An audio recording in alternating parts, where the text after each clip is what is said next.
Wabarakatuh. Ya, malam ini kita ketemu lagi sahabat HR Wiki Indonesia dalam virtual learning session. Malam ini nggak terasa ya, udah 269. Ya, appreciate sekali kepada peserta yang konsisten dan sustainable mengupgrade diri untuk reskilling, upskilling, dan expand capability, dan juga increase kompetensi. Ya, saya Suryani akan mendampingi Bapak Ibu sekalian, teman-teman, sahabat HR Wiki Indonesia untuk 2 jam ke depan. Kita belajar, diskusi, dan sharing bersama. Topik kita malam ini adalah pajak penghasilan atas pemberian natura dan kenikmatan sesuai PMK nomor 66 tahun 2023.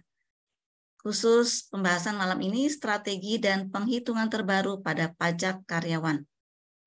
Tenaga ahli atau ekspertis yang akan menjadi narasumber malam ini adalah Bapak Marwan S. Beruntung banget ya kita mendapatkan narasumber yang expert di bidangnya. Beliau adalah direktur pada HSI Consulting. Beliau konsultan pajak dengan izin praktek Brevet C. Beliau pemegang izin kuasa hukum bidang perpajakan. Jadi kalau habis virtual learning session ini, Bapak Ibu masih ada kebingungan atau direksinya perlu pendapat dari ahli, nah boleh hubungi Pak Marwan beserta konsultan company-nya. Sebelum kita mulai acara ini, izinkan saya menginformasikan tata tertib untuk kelancaran virtual learning session malam ini. Jadi Anda dipersilakan on atau off kamera, mana yang nyaman bagi Anda, karena kita sifatnya sersan ya, serius tapi santai. Jika ada pertanyaan, dapat ditulis di chat room, nanti akan dijawab di sesi tanya jawab. Atau Anda juga bisa raise hand kalau memang benar-benar ingin dibahas pada saat Pak Marwan menjelaskan materinya. Baiklah, tanpa berpanjang lebar, segera saya panggilkan Bapak Marwan S. Time and screen are yours, Pak. Silakan.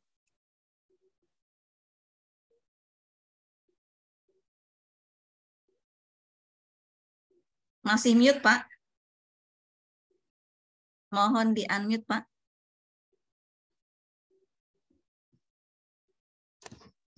Pak Marwan, tolong di... Oh ya, selamat malam. Bisa dengar ya suara saya? Ya, malam ini saya coba bahas suatu topik yang sangat menarik dan ini baru dari konsultan pajak dari pihak Direktur Jenderal Pajak. Dan ini saya pikir akan berpengaruh semua perusahaan ya. Baik yang memberi kenikmatan atau natura kepada karyawan maupun yang sampai sekarang hanya kasih gaji aja, nggak kasih karyawan selain gaji, itu merupakan suatu tax planning ya, atau suatu perencanaan yang bisa merupakan suatu ide-ide yang nanti ke depan kita akan bicarakan.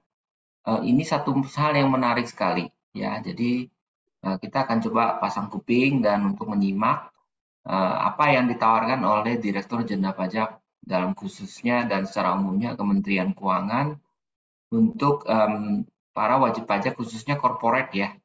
Tentunya yang karena ini adalah corporate strategy di bidang HRD di dalam compensation and benefit ya.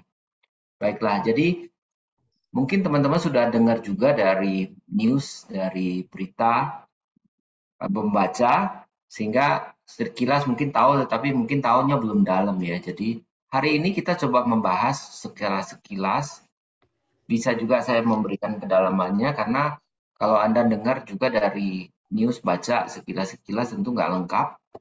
Kita coba bahas hari ini lebih intensif. Itu teman-temannya. Kemudian juga saya akan sangat terbantu kalau memang teman-teman juga ada yang study case di kondisi perusahaannya yang mau di sharing, saya juga welcome banget ya. Nah, PMK ini latar belakangnya saya cerita dulu ya. Jadi kita tahu bersama bahwa undang-undang itu khusus untuk pajak itu sekarang mengalami perubahan beberapa kali ya. Dulu ada Cipta Kerja, itu keluar tahun 2020.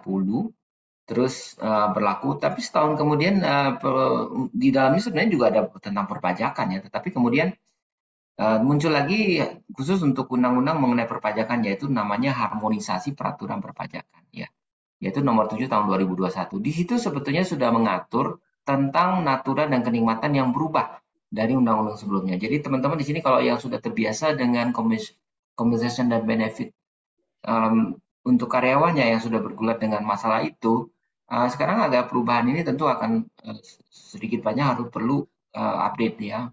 Apa sih yang berubah? Nah, kemudian peraturan pemerintah juga keluar untuk melaksanakan amanat dari undang-undang itu, tetapi masih belum jelas juga waktu itu ya, karena itu kemudian tahun 2002 sebetulnya. Nah, akhirnya ada beberapa hal yang sangat detail yang ditunggu, yaitu keluarlah yang namanya PMK 66 tahun 2003 ini. Ya, jadi saya juga kadang-kadang akan menyebutkan hanya istilah PMK 66 aja ya. Nah, sebetulnya dasar hukum dulu waktu Undang-Undang HPP ini berlaku, itu tadinya adalah bahwa sekarang ini kenikmatan itu tadinya sudah dianggap sebagai oke ya, kalau dikasih bentuknya kenikmatan atau natural. Natura itu apa nanti kita bahas ya. Tetapi undang-undang menjelaskan bahwa natura dan kenikmatan itu sebenarnya tidak kena pajak ya, jadi dikecualikan tadinya. Tetapi sekarang dengan undang-undang ini dimasukkan kembali menjadi penghasilan bagi orang yang menerima. Ya, jadi menjadi objek pajak adalah semua penghasilan tambahan kemampuan ekonomis, termasuk natura atau kenikmatan. Tetapi tentu dikecualikan, ada hal-hal lain yang dikecualikan. Jadi natura apa yang nanti dikecualikan dan kenikmatan dikecualikan, yang berdasarkan undang-undang, nanti kita perhatikan. Kemudian di turunannya sebenarnya juga sudah membahas sekilas mengenai apa yang boleh dikecualikan dan kemudian sebagai pihak yang membayar. Jadi tadi ada pihak menerima yaitu karyawan dan pihak yang membayar. Dan pihak yang membayar ini juga diberi ganjaran bahwa kalau nanti boleh dikurangkan dari biaya. Jadi yang membayar ini nanti boleh ganjarannya memperoleh pengurangan ya. Jadi bagi teman-teman yang sedikit tahu tentang latar belakang teks ya, bahwa memang gaji selama ini kan dibiayakan tadinya ya. Kemudian kalau diberikan dalam bentuk natura itu cenderung dulu dianggap tidak dapat dibiayakan. Nah, sekarang ganjarannya adalah boleh dikurangkan dari penghasilan bruto. Artinya kan biaya-biaya pemberian gaji, compensation benefit itu kan merupakan cost ya. Bagi perusahaan merupakan cost yang mana ganjarannya adalah boleh nggak dibiayakan. Nah, dulu seringkali untuk natura itu tidak bisa dikurangkan, jadi kita harus koreksi kembali. Ya. Koreksi kembali dianggap biaya itu tidak ada. Nah, namun sekarang pemberian itu diakui sebagai biaya. Gitu. Nah, kemudian kita lihat bahwa dalam PMK 66 ini nanti penggantian biaya itu dalam bentuk natura atau kenikmatan dapat dikurangkan ya. Jadi ada penegasan di dalam PMK itu sendiri yang menegaskan kemarin dari sama dengan undang-undang ya. Terus kemudian karena ini berlaku setelah 1 Juli ya baru berlaku. Jadi baru sebulan lebih nih berlaku. Itu dianggap merupakan objek penghasilan bagi orang yang menerimanya ya. Nah, bagaimana caranya? Tentu salah satu mekanisme adalah ya pegawai selain daripada gajinya jadi karena dianggap penghasilan juga, maka harus ada kena PPh 21. Nah, itu yang nanti gimana diatur. Nah, lalu ada yang bertanya dari tadi, apa sih Pak? Tadi Bapak bicara natura, bicara kenikmatan. Apanya yang nikmat, apanya yang natural, apakah itu sesuatu alam gitu kan? Jadi ya ini memang istilah yang sering dipakai di dalam konteks pajak ya. Sedangkan di dalam fungsinya HRD itu biasanya anggap dianya benefit-benefit ya. Nah, kalau di sini konteksnya kenapa dibedakan? Kita memang membedakan memang natura itu bentuknya sesuatu yang bentuknya barang ya. Jadi barang itu bisa apa? Bisa uang, bukan uang pokoknya ya, bisa makanan, minuman, bisa juga bingkisan, bisa juga bentuk barang-barang lain, misalnya barang-barang promotion atau barang dari produksi. Kalau konteksnya wajib pajak itu adalah produsen barang, misalnya dia mengeluarkan produk ya, produknya juga diberikan kepada bentuk karyawan kan dalam bentuk, misalnya dia perusahaan air minum kemasan, nah dia memberikan air minum juga kepada karyawan, gitu ya. Nah kemudian bedanya apa dengan kenikmatan?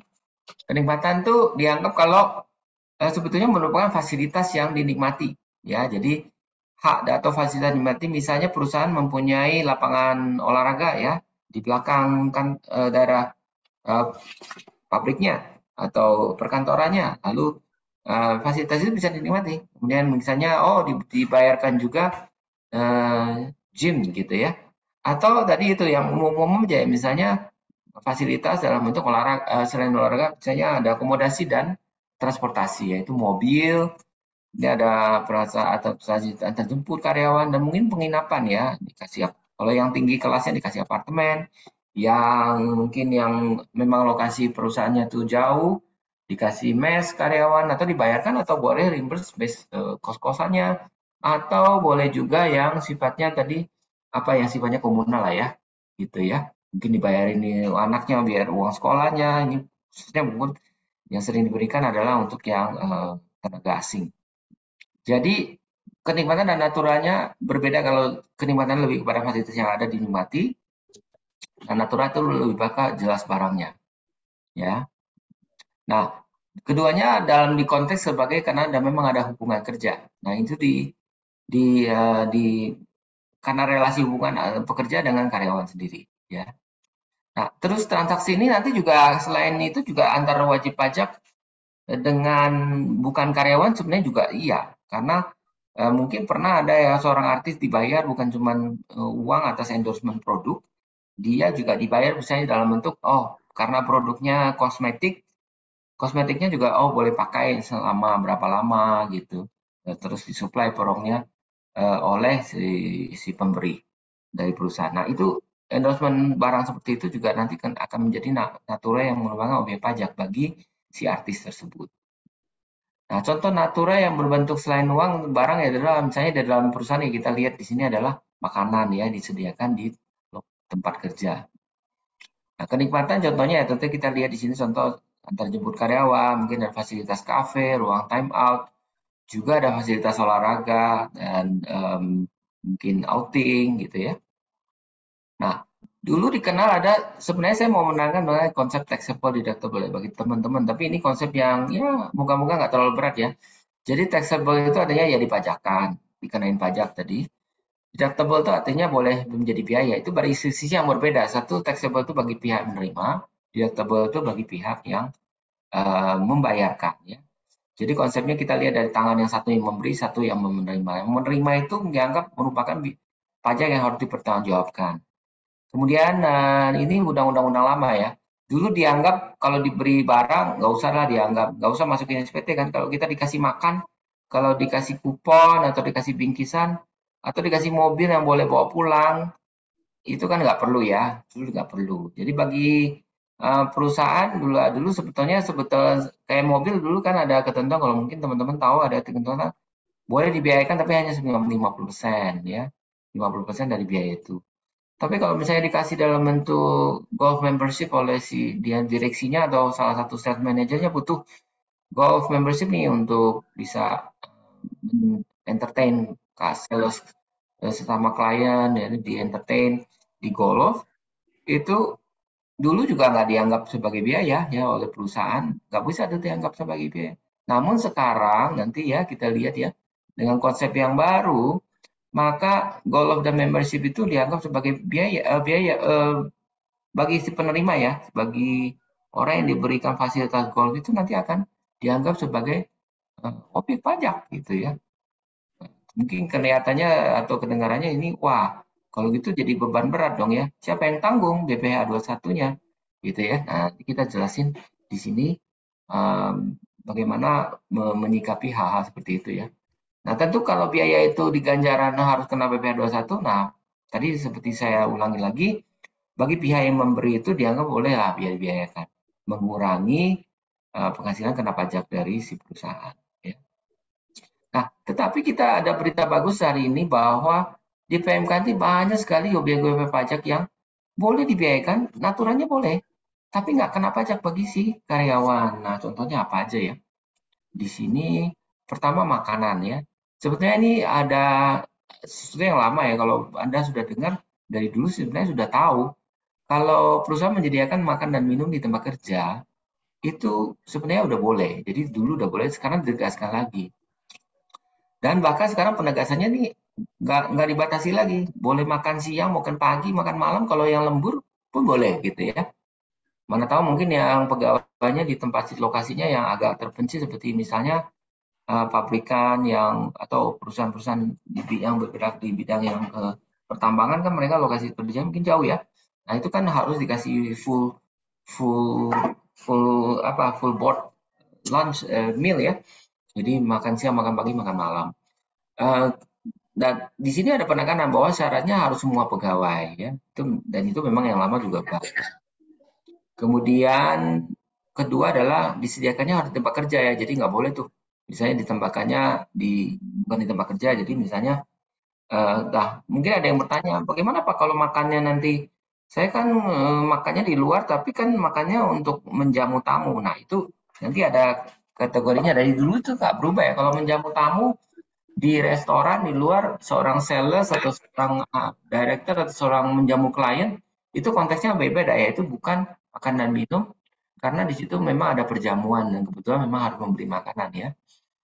Dan dulu kata-kata makanan dan minuman yang keluar. Nah sekarang dengan PMK baru ini itu akan nggak cuman makanan dan minumannya sudah jadi yang tinggal makan, tapi juga bisa boleh bahan makanan dan bahan minuman. Nah ini ada perluasan ya. Contohnya bahan makanan minuman apa ya? Contohnya mungkin sembako ya. Sembako nggak bisa langsung jadi makanan, tapi harus diolah dulu. Ya beras, minyak, kemudian garam dan sebagainya. Nah kalau di tempat makanan itu salesnya nggak seharian ya. Kalau bagian admin dan back office kan bisa aja ya kapan aja makan balik kerja. Nah ini mengakomodir bagi staff-staff yang bagian pemasaran yang harus sering pergi ke klien di jauh, kemudian ada sumpir atau bagian delivery produk, dispatching itu dikasih undang-undang ini PMK ini memberi leluasa bahwa kalau bentuknya kupon juga boleh. Nah, tentu ada yang bilang kayak kupon kan jarang. Nah, ternyata kupon yang dimaksud ini juga bisa berbentuk struk pembelian makanan ternyata. Nah, ini cara memberikan suatu keleluasaan bahwa orang kalau memang diberi makanan ya ongkos untuk per dim atau apa itu nanti kalau mereka makan tentu per dimnya ya nggak boleh ya. Jadi kalau artinya kalau per dim itu kan perusahaan nggak mau tahu ya. Kalau saya utus kamu untuk keluar kota, kamu dapat per dimnya berapa ya? Atau tapi biaya hariannya berapa? Tapi kalau bentuknya struk pembelian makanan kan berarti kan artinya rimbus ya. Nah kalau rimbus nantinya dia ya moga-moga benar ya nggak di-markup lah ya. Tapi kalau berapa makanan dia itu dari restoran kan mengeluarkan kwitansi, nah itu yang diklaim ke perusahaan. Nah itu sebetulnya adalah mereka makan. Nah makanan itu dapat di reimburse dan itu dianggap setara dengan kupon ya. Tentu di sini juga saya nggak tahu teman-teman di sini yang familiar, sebenarnya ada juga perusahaan-perusahaan yang menyediakan kupon makanan sebetulnya yang bisa ditebus dengan restoran-restoran yang bekerja sama dengan penerbit kupon tersebut gitu. Tetapi memang ini bedanya tapi dengan yang tadi yang penyedia makan di tempat kerja. Kalau ini ada batasnya yaitu batasnya itu kira-kira satu orang tidak boleh lebih dari 2 juta per bulan per pegawai. Ada yang bertanya juga, Pak, gimana dong kalau saya ternyata memberinya lebih dari itu kepada karyawan saya? Nah, berarti batasnya di atas itu misalnya 2.500.000, maka yang akan 500 itu akan kena pajak kepada si pegawai tersebut, gitu ya. Nah, kemudian ada hal-hal misalnya kalau tentu natura dan kenikmatan di daerah tertentu ya, itu eh, ada penetapannya tidak ada batasnya baik jenisnya maupun lokasinya dan maupun apa jenisnya gitu. Sehingga ini sebagai contoh misalnya kalau ada resort yang terpencil, ya ini contohnya saya pakai gambar resort di sebuah resort di Raja Ampat ya. Kita bisa bayangkan daerah itu begitu terpencil, jauh, dan tentu karyawan-karyawannya harus diberi semua luxurious ya, penginapan, antar jemput ke lokasi kerja, mungkin mereka bisa pulang juga ke sebulan sekali atau berapa bulan sekali kan dikasih izin untuk pulang ke keluarganya segala macam ya. Nah itu natural-natural seperti itu kalau Anda mengajukan ya karena kalau Anda perusahaan yang memang dibilang hotel ini kemudian investasi dan apa mengajukan kepada Dirjen Pajak untuk penetapan daerah tertentu itu sesuai dengan syarat dan kondisi nanti yang juga berlaku itu kalau diganjar dengan penetapan status semua pemberian natura kepada kawanan itu nggak akan ada masalah, nggak akan kena pajak oleh si pegawai itu sendiri dan bagi perusahaan boleh dibiayakan. Nah itu tentu wajar lah ya, karena daerah yang begitu terpencil, sarana dan prasarana sangat minim, ya tentu harus si perusahaan sendiri yang menyediakan segala sesuatunya agar nyaman buat si pegawai. Ini sesuatu yang make sense aja lah ya. Nah, kita juga menyediakan bahwa sebenarnya dari dulu semua aturan dan kenikmatan yang harus disediakan pemberi kerja dalam melaksanakan pekerjaan itu sebetulnya wajar-wajar aja lah ya. Ini contoh misalnya kalau memang dalam konteks ini adalah suatu pegawai hotel ya, bagian depan satpamnya atau bagian resepsinya di depan berpakaian rapi dan dia harus pakai jas, pakai topi yang senada gitu ya untuk menunjukkan outlook dari perusahaan yang sangat prestise dan sebagainya, rapian, porternya juga rapi gitu ya. Itu dengan sendirinya seragam mereka tentu harus menjadi suatu keharusan ya.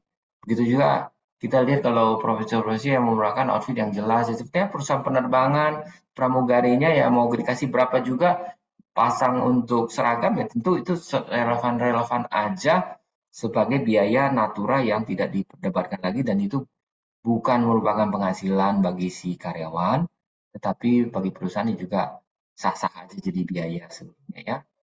Misalnya juga kalau Anda perusahaan di bidang bakery, mereka dikasih outfit ya, jadi kan bakery harus bajunya bersih ya. Dan topinya juga supaya rambutnya nggak rontok, jadi ada topinya si bakery yang harus di ini. Nah ini mungkin seperti itu. Tapi pokoknya dalam konteks semua yang harus disediakan pemberi kerja. Nah keharusan itu memang suatu istilahnya kalau kita istilahkan apakah harus ya kalau jumlahnya. Nah tentu keharusan itu dalam konteks yang sangat kontekstual ya menurut saya karena beberapa hal apakah pegawai harus diberi 10 pasang seragam kan cukup 2 pasang bisa cuci-cuci misalnya. Nah itu memang ada hal-hal yang sampai sekarang belum ditentukan ya oleh Dirjen Pajak. Tetapi seharusnya sih segiginya kalau dalam rangka seperti itu tidak terlalu dipermasalahkan ya dalam pengalaman-pengalaman sebelumnya karena ini bukan sesuatu yang baru sebetulnya. Cuman ini penekanan kembali bahwa itu boleh. Nah, satu hal kalau jika ada wajib pajak di sini atau teman-teman di sini yang mengelola dana dari APBN atau merupakan kontraktor dari APBN, nah kalau semua memberikan kenikmatan dalam proyek-proyek yang nanti dananya berasal dari APBN, itu bisa di reimburse dan tidak dikenakan PPh 21 ya. Jadi APBN, APBD, dan APB desa ya. Jadi mungkin pemerintah maunya kalau toh dana-dana ini berasal dari dana pajak juga kan. APBD ini hampir 90% sekarang ya dananya dari pajak itu sendiri. Jadi kalau pajak diberikan kepada pihak lain, dananya bagi orang itu dalam menguncurkan misalnya kontraktornya juga memberikan natura kepada karyawan ya sebenarnya itu dua dalam batasan yang berbeda ya. Tetapi ya mungkin hemat karyawan menurut hemat perusahaan ya janganlah dari dana itu masih juga dipotong-potong lagi gitu ya. Gitu sih. Kemudian kita lihat ya, nah ini yang menarik ya. Dulu kalau Anda bikin mungkin karyawan perusahaan kan kalau cuma pas lebaran atau Natalan mereka hanya dikasih THR aja gitu ya. Nah, ini sekarang dengan PMK 66 ini ada ganjaran baru nih. Kalau perusahaan itu memberikan bingkisan ya untuk dalam rangka hari lebaran atau Natal atau Waisak atau Imlek atau Nyepi itu boleh tuh biayanya dan pegawainya nggak dianggap penghasilan gitu ya. Nah batasannya apa? Ya harus pegawai ya. Kalau non pegawai ya nggak dapat ya. Tapi kalau non pegawai kalau saya mau kasih customer saya palsa boleh nggak? Boleh pak. Itu istilahnya bukan bingkisan lebaran yang ini pak. Itu kan dalam rangka entertainment ya. Nah itu biasanya di dalam suatu list dibikin aja listnya. Itu jenis kategori biayanya lain. Nah ini kita bicara tentang natura kepada karyawan atau kepada vendor perusahaannya. Jadi konteks ini sekarang juga karyawan atau pegawai boleh tuh diberikan bingkisan bahkan nilainya tidak dibatasi, ya.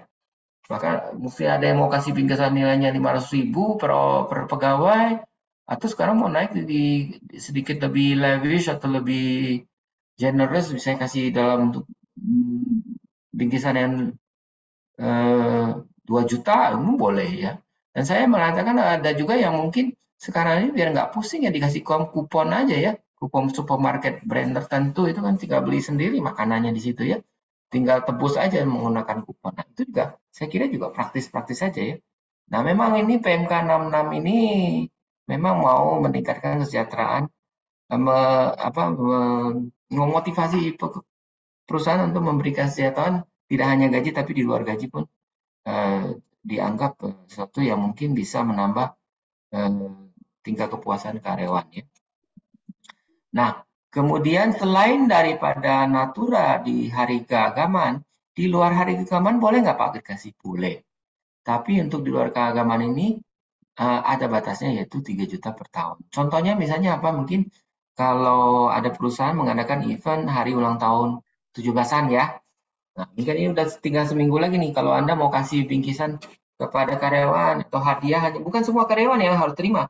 Mungkin di sebagian aja karyawan yang siapa yang menang lomba gitu ya. Boleh tuh sekarang ini. Jadi ini tidak merupakan objek bagi si penerimanya.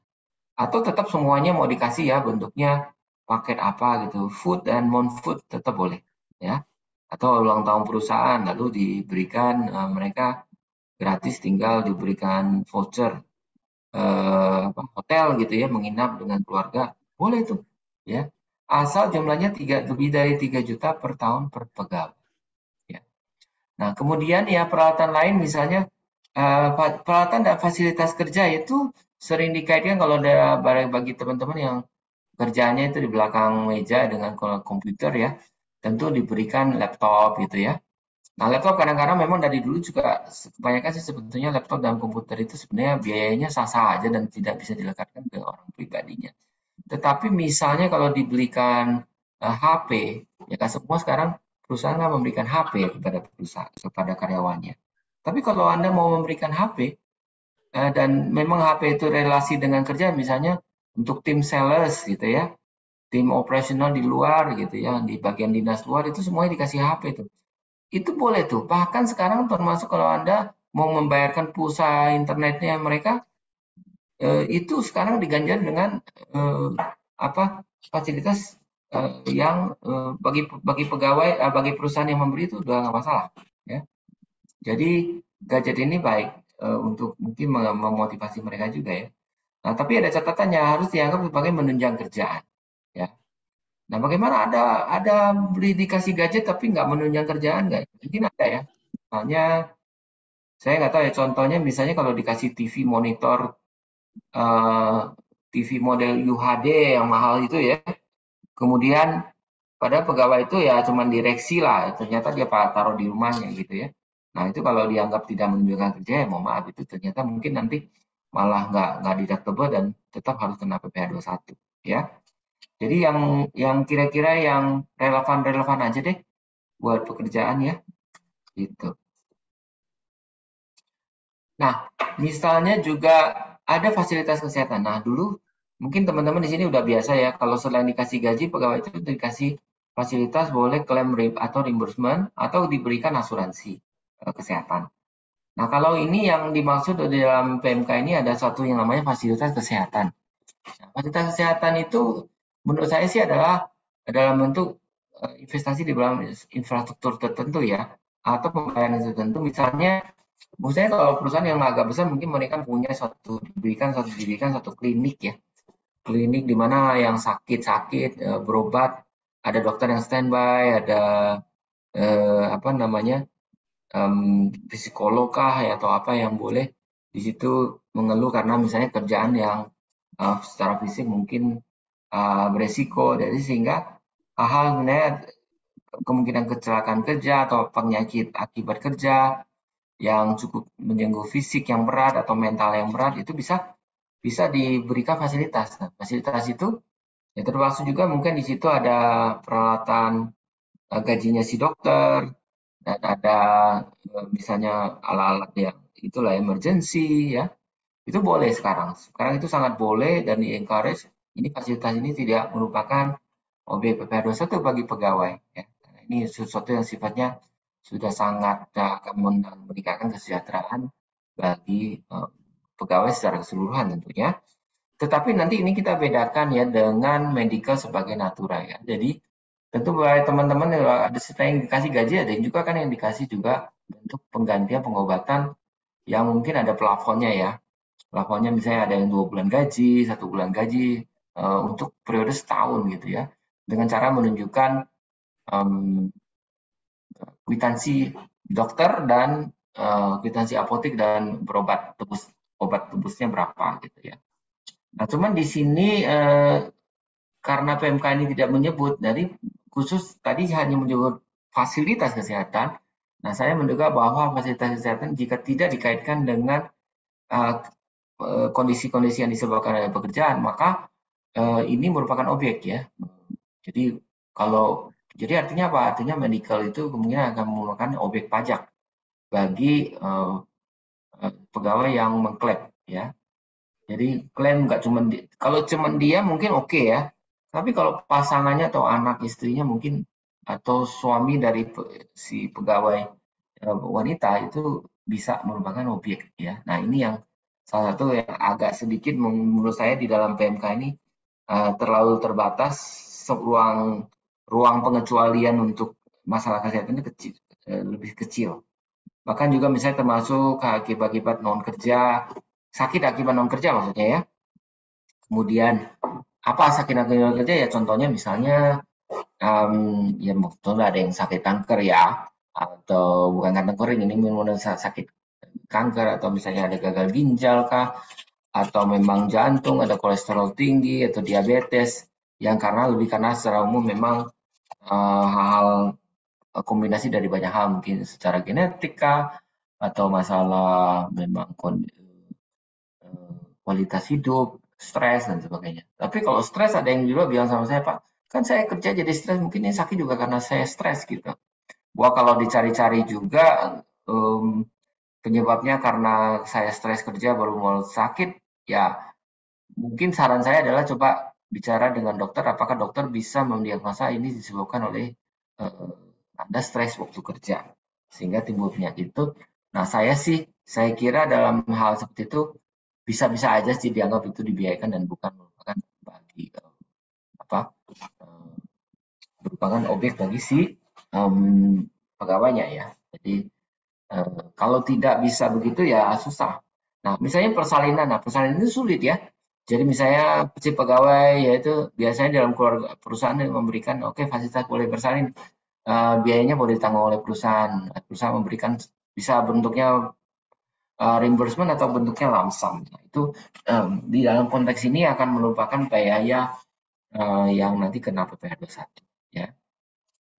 Ya, demikian juga hal yang tidak disebut di dalam PMK ini memang tentang perawatan gigi ya. Terutama gigi itu ada yang lihat dari bukan cuma pembersihan karang gigi atau misalnya karena gigi berlubang lalu bikin gigi palsu, tapi juga giginya misalnya estetik ya, buat gigi yang lebih putih dan sebagainya.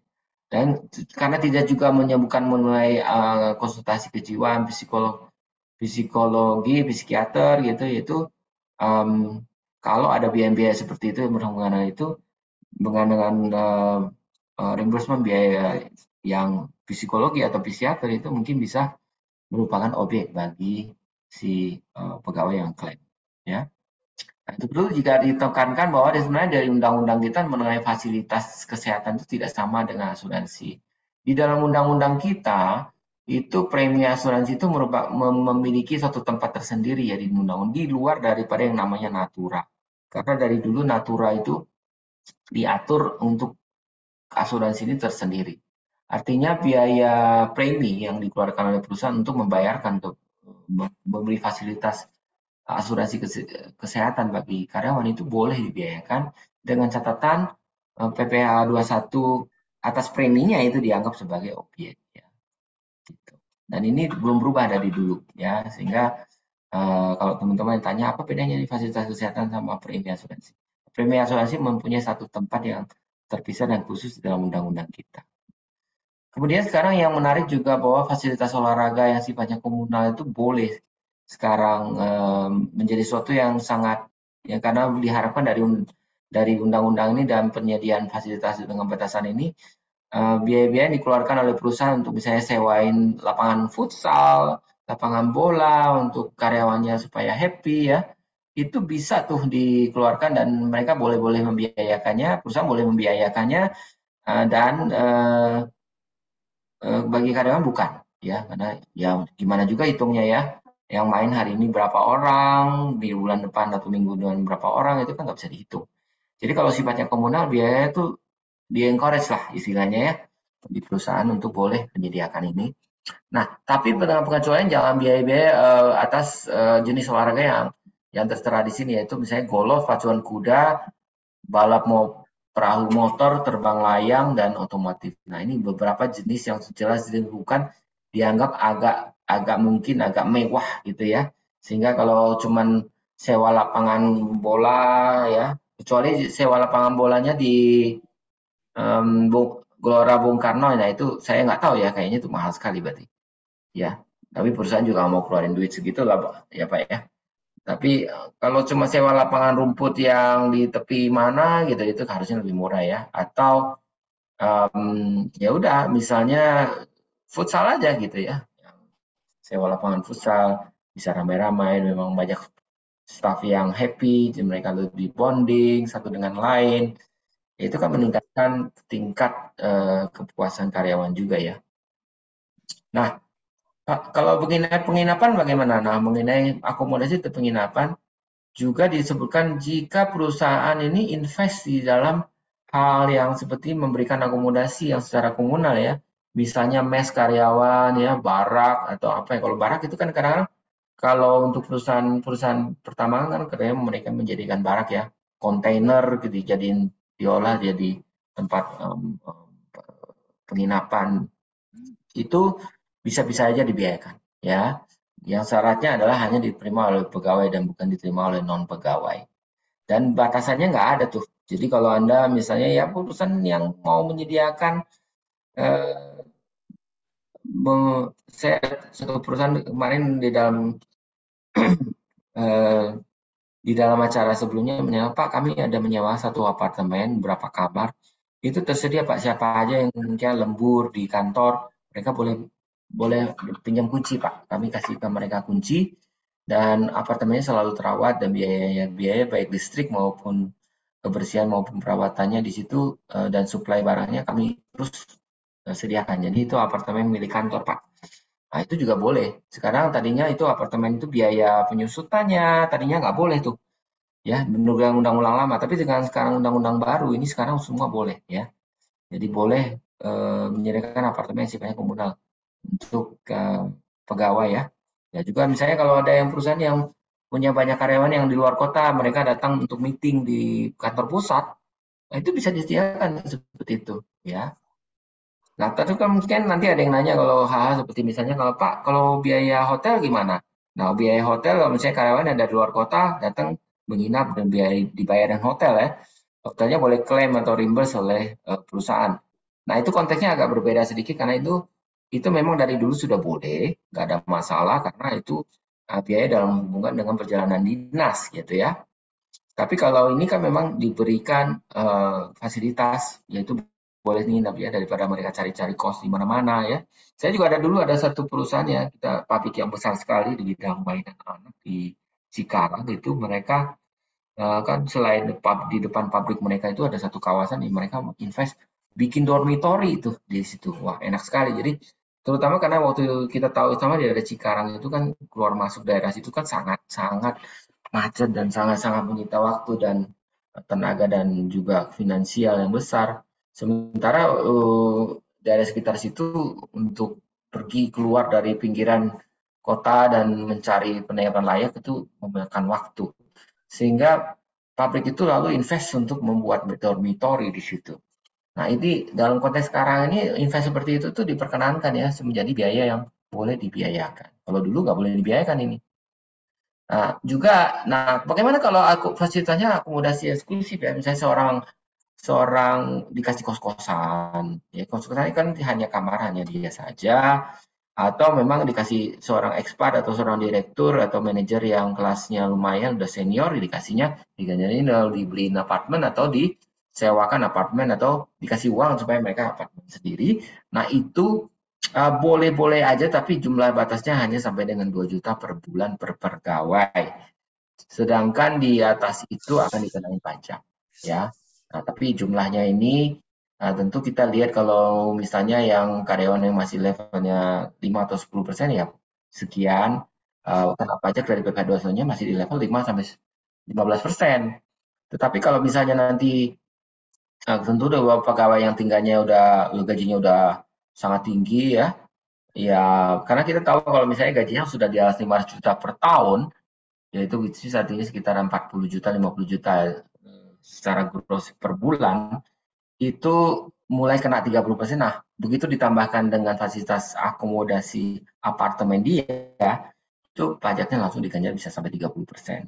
Nah, itu memang satu hal yang mau dicermati oleh teman-teman di sini jika ada hal-hal seperti itu ya itu satu satu perubahan yang harus dicermati ya.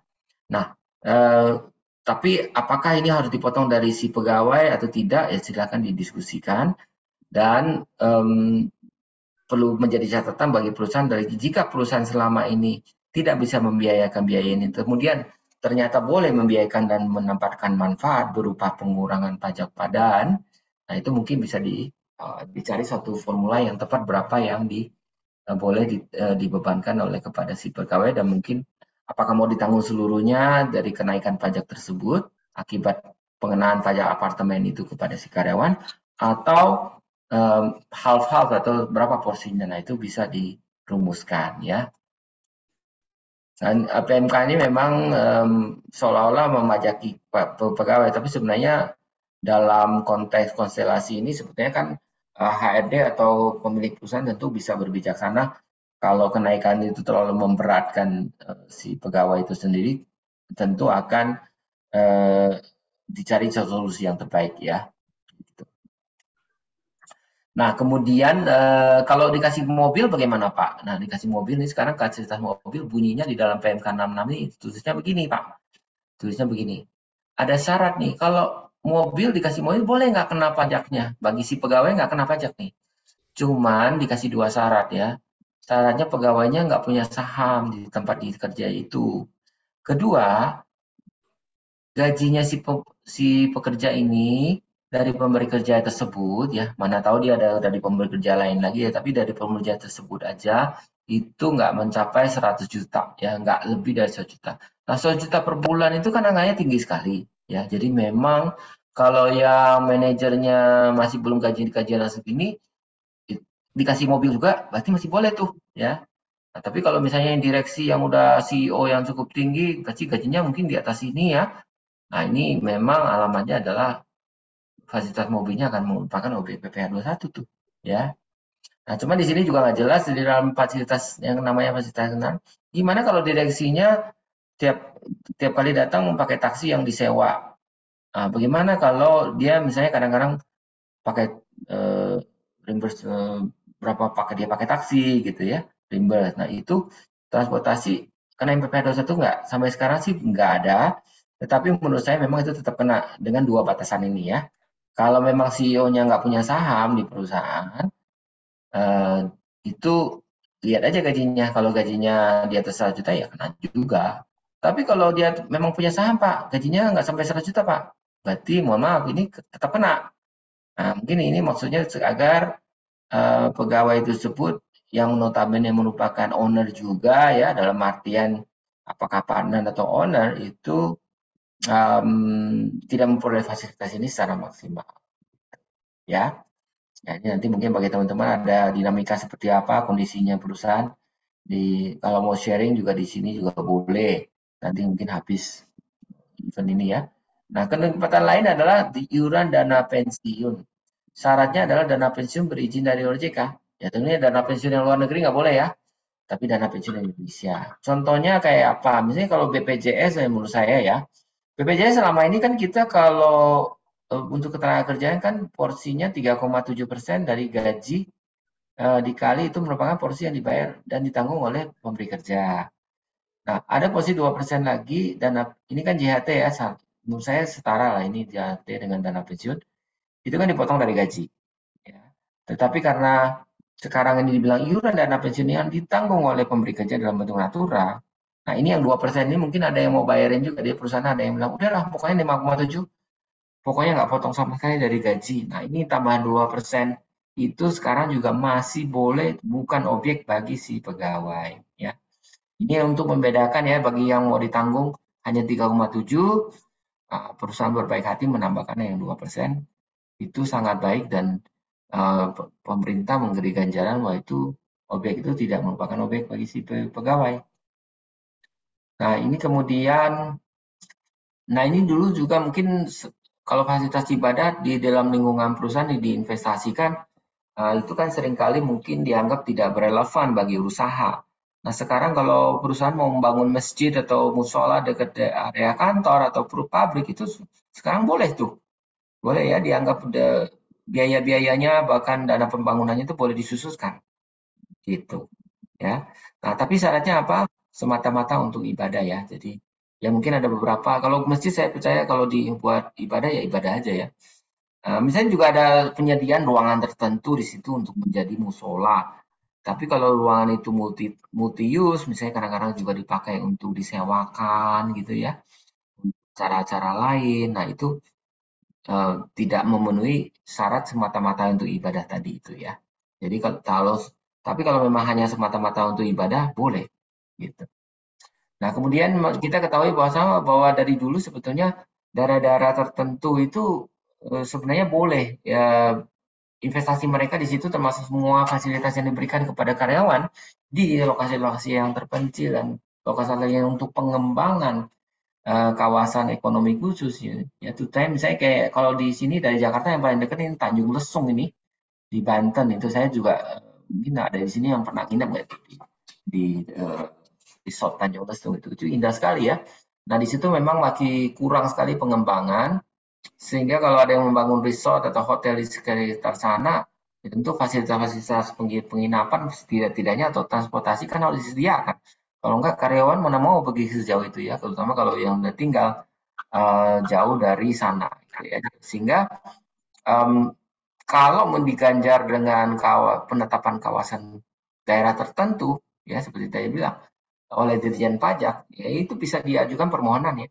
Sehingga kalau diajukan pas bisa, tentu ada syarat dan ketentuannya, itu mau dikasih apa juga pegawainya dalam natura apapun dan kelimatan apapun itu oke-oke aja. Ya.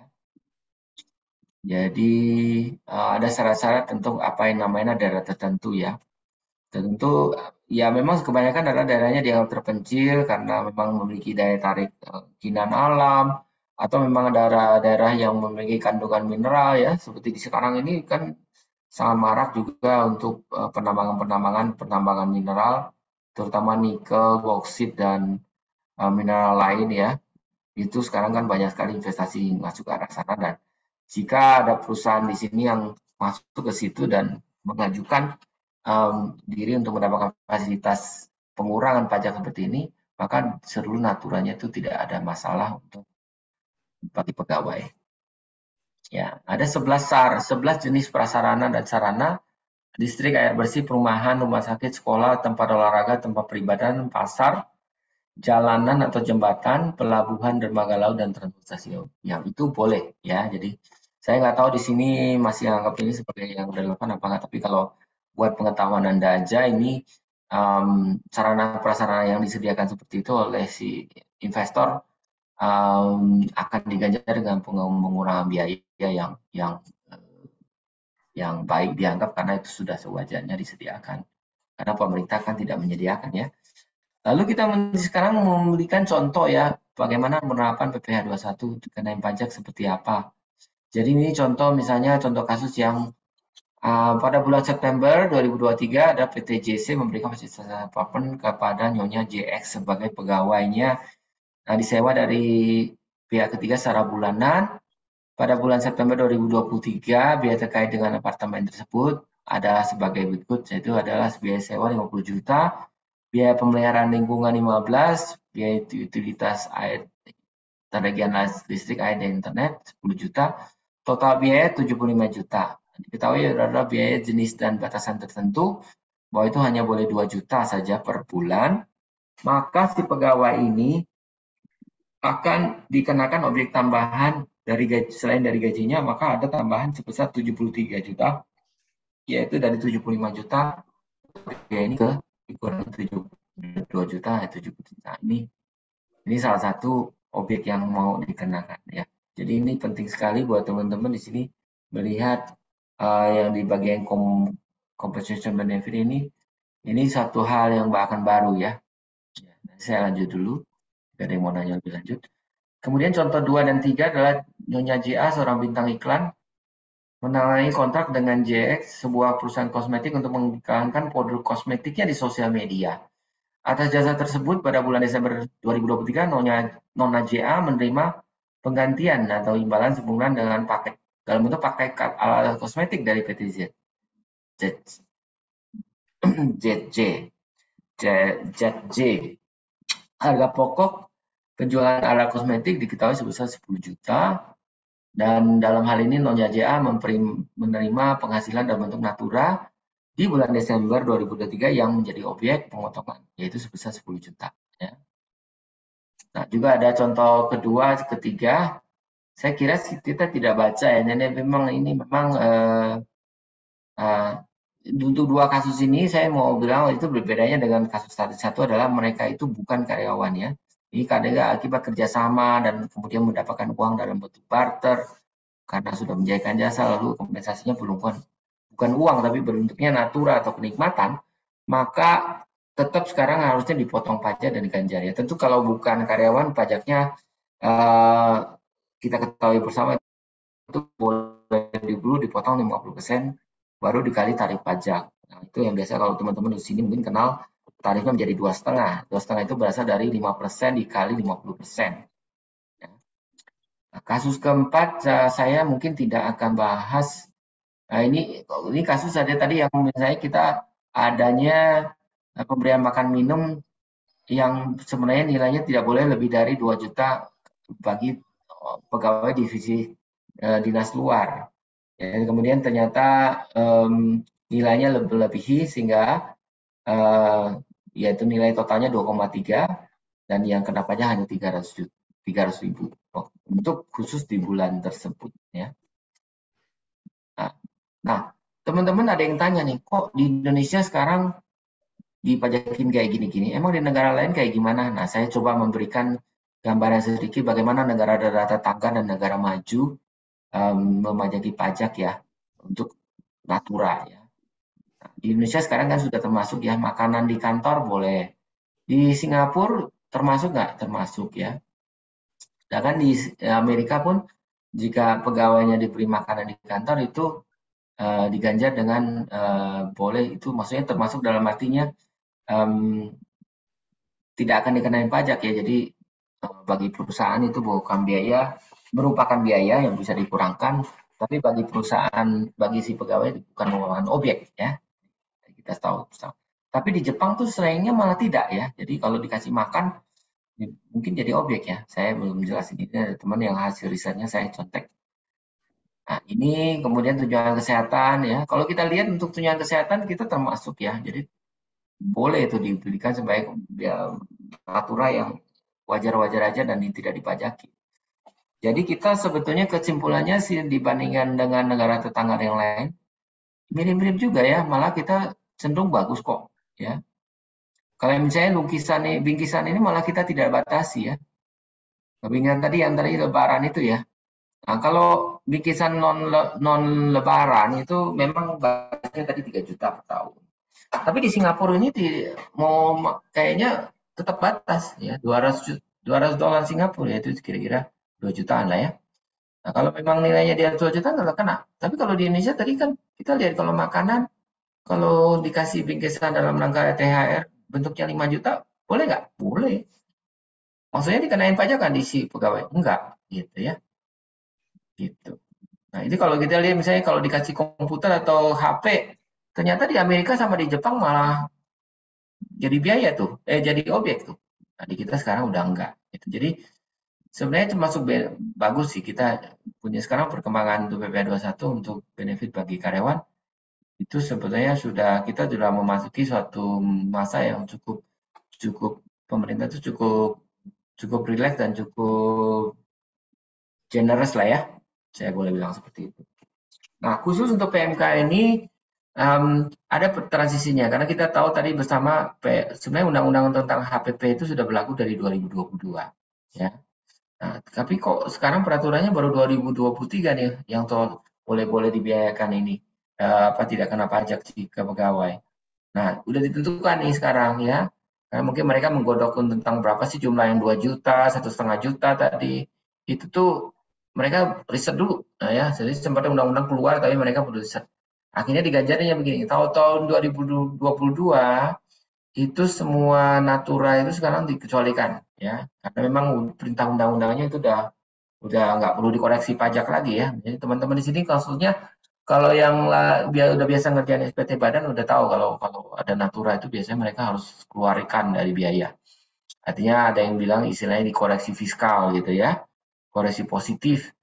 Nah itu. Jadi intinya kalau untungnya saya cuannya sesudah kurangi biaya semuanya 100 juta, tapi ternyata di dalam 100 juta itu ada biaya sebesar natura sebesar 20 juta.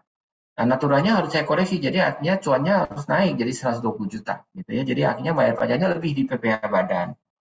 Tapi sekarang karena undang-undang ini sudah berlaku, ya udah ganjarannya 2022 ini nggak nggak kena lagi ya. Nah, tapi bagi si pegawai kan juga udah dapat nih.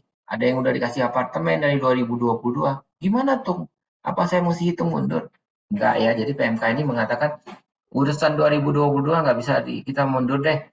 Jadi berapapun yang dinikmati apartemen atau apanya udah nggak akan dikenain pajak bagi si pegawai. Gitu ya. Kalau dikenain banyak lagi, mesti SPT pembetulan dong, ribet jadinya. Ya, jadi memang itu. Kemudian 2023 ini kan sekarang baru berlaku nih setengah tahun ya dari 1 Juli 2023 sampai nanti Desember nanti berikutnya. Nah, gimana dong yang Januari Juni? Kan udah kasih, kalau emang udah dikasih apartemen udah dikasih dari awal kapan-kapan. Dikasih mobil udah dikasih. Ada yang udah dibayarin ini itu. Jadi gimana dong? Masa dikenain pajak? Nah, PMK 66 ini bilang, udahlah, pokoknya yang Januari Juni gini aja ketentuannya. Perusahaan nggak usah potong. Gitu. Potong mulai kapan? Mulai 1 Juli, karena PMK berlalu mulai 1 Juli.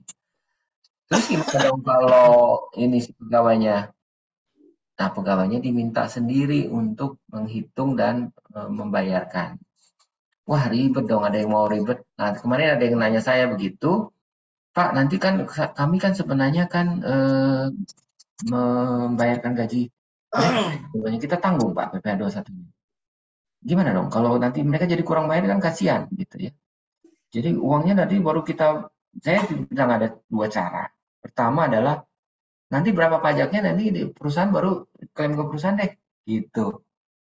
Atau kedua adalah ya udah perusahaan udah hitung awal deh kayak urut jagung dari Januari lagi deh gitu. Seolah-olah itu mau dipotong gitu. Tapi tentu kan potongnya karena ditanggung ya berapa pajaknya ya udah deh perusahaan yang bayarin.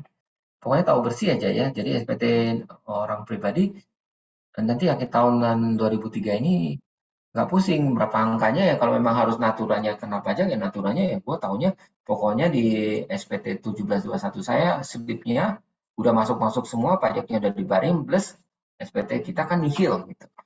Nah, memang itu salah satu pendekatan yang mungkin bisa dilakukan ya. Jadi betulin ke belakang lagi ya. Dan ini memang ya dinamikanya kalau masa transisi ini ya karena mungkin ya Dirjen Pajak keluarin peraturan ini kelamaan ya. Ya udah kelamaan. Nggak lama-lama banget lah, tapi kita enaknya juga jadi tidak diganjar dengan apa namanya? Dengan apa? Dengan sebenarnya diberikan kemudahan ya supaya transisinya karena mungkin mereka perlu riset juga 2 juta apa 20 juta gitu ya per tahun, per bulan. Dan ternyata angkanya berasal dari survei mereka terhadap keadaan pasar. Nah, kalau tahun 2024 nanti udah berlaku full ya. Nah, jadi diperhatikan kalau yang sekarang dipotongnya kenanya 20% karena masih setahun 25%, mungkin tahun depan bisa kena 30%. Kenapa? Karena kalau ekspor kan mungkin mereka gajinya bisa loncat ke tarif yang lebih tinggi ya. Ya, mungkin bagi yang relate seperti itu bisa nanti tanya. Jadi kesimpulannya apa nih Pak kalau untuk pajak natura ya? Nah, ini ketentuan lama dan barunya saya sajikan kiri dan kanan supaya teman-teman apa ibu-ibu dari tadi ngomongnya kesimpulannya sebenarnya apa. Ya saya cuma summary-kan dalam bentuk yang lebih bisa dicerna dalam menjelang akhir dari presentasi ini ya. Bahwa ketentuan lama itu dulu tadinya yang gedakan hanya gaji. Sekarang PP 21 dikenakan gaji dan natura ya. Dan atas kenikmatan ya. Tapi kenikmatan yang mana? Yang tidak di-cover ya, yang sifatnya umumnya di sini benar mewah dan eksklusif ya, seperti tadi ya golf ya, kalau apartemen sendiri. Apartemen kalau ditinggalin ramai-ramai boleh nggak Pak? Boleh, kalau ditanggung ramai-ramai aturnya beda. Ya kalau tapi ekspatnya mana mau ya sharing sama pegawai lain. Kalau karena itulah makanya pegawai akan akan memberi ganjaran yang berbeda karena naturnya kalau ekspat itu memang mau memiliki sendiri dan dia memang ekspat itu penting kedudukannya posisinya ya tentu perusahaan mau nggak mau harus menanggung pajak dan mengenakan P21 ya. Tapi kalau apartemennya itu boleh tinggal ramai-ramai dan si bulenya nggak masalah ya nggak tahu ya ya itu sebenarnya bisa jadi kayak mes karyawan ya itu aturnya beda tuh. Nah itu nggak ada batasan tuh. Boleh-boleh aja tuh semua biayanya nggak kena. Si bulenya nggak kena tuh PP 21. Ya. Jadi kalau bulenya um, istilahnya memang si bujangan mungkin dia masih oke-oke aja lah. Ya. Ya, tapi kalau bulenya udah punya anak, anaknya ini kan ribet juga. Nah terus PPh 21 kalau ditanggung kantor dulu gimana? Dulu banyak yang kalau perusahaannya masih rugi ya PPh 21 gua tanggung tapi perusahaan nggak akan kenain ya. Nah, tapi kalau misalnya sekarang ditanggung kantor, itu sebenarnya tanggungannya itu sebenarnya merupakan natura kenikmatan. Ya dong, kalau masa nggak kenikmatan, gaji bisa utuh bawa pulang kan? Jadi berarti PPh 21 ini pada perusahaan itu merupakan kenikmatan bagi karyawan. Nah, untuk itu wajiblah atas PPh 21 itu sendiri, ya, natura itu kita pajakin lagi. Jadi ada mekanisme yang namanya gross up ya. Memang berharap jadinya lebih tinggi nih pajaknya. Makanya teman-teman di sini kalau yang, waduh, kalau gitu pajaknya gede banget ya, kasihan perusahaan ya. Coba nanti dipikirin solusi yang lain apa gitu ya. Apa mau ya itu apartemennya mau jadiin komunal, apa dipikirin sewa rumah yang lebih gede lagi, jadi suruh ekspatnya tinggal di satu kamar aja, kan boleh aja gitu ya. Ini cuma salah satu ide aja. Nah, kemudian dari segi PPh badan ya, natural itu sekarang tidak perlu koreksi fiskal lagi. Ya, temuan catatan bahwa seluruh biaya ini merupakan biaya yang berhubungan dengan usaha. Ya.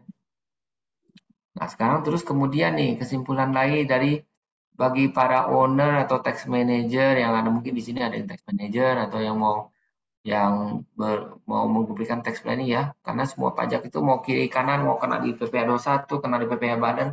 Yang penting jangan gede-gede deh, Pak. Kita semuanya mau atas nama seolah kita potong tapi balik-baliknya kan perusahaan juga dari kocek uang kantor gitu ya. Nah, ini eh, diperhitungkan bahwa keseluruhan biaya ini bagaimana dijaga supaya nggak lebih besar gitu ya. Jadi ketentuan yang bisa jadi suatu kesimpulan hari ini yang kita tadi sampaikan PPh badan dan ketentuan tidak perlu dikoreksi fiskal lagi ya. Jadi berarti nanti biaya PPh badannya mau nggak mau nggak bisa turun. Nah kecuali kalau perusahaannya udah rugi juga nggak ngefek ya. Kalau udah rugi, aku koreksi lagi, misalnya udah rugi sekian miliar tiap tahun gitu ya.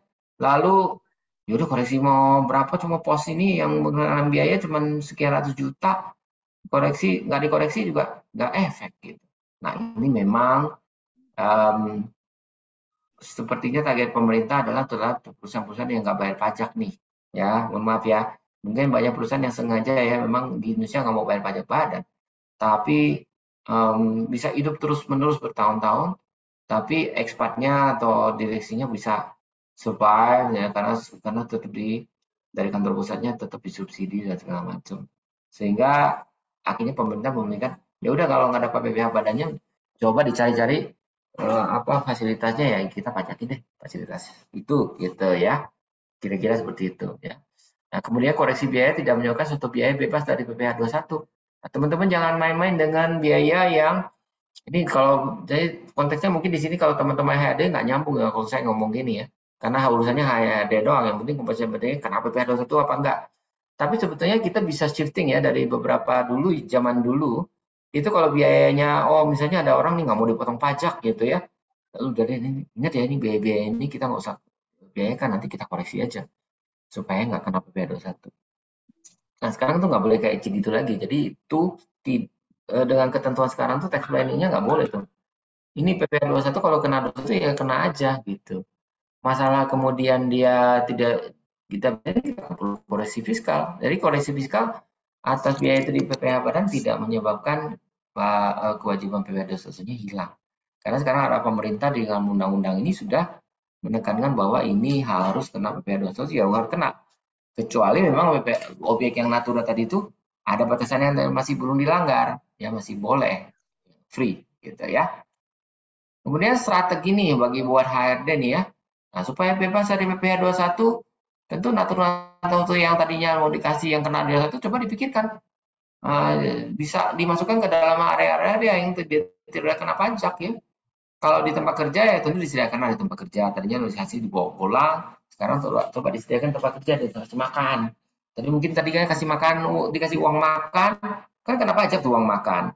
Sekarang ya dikasihlah makanan di tempat supaya lebih bisa dibiayakan toh si pegawainya mungkin happy kali tetap makan kan mereka mereka dikasih uang makan mereka pergi uang makan tapi sudah dipajaki.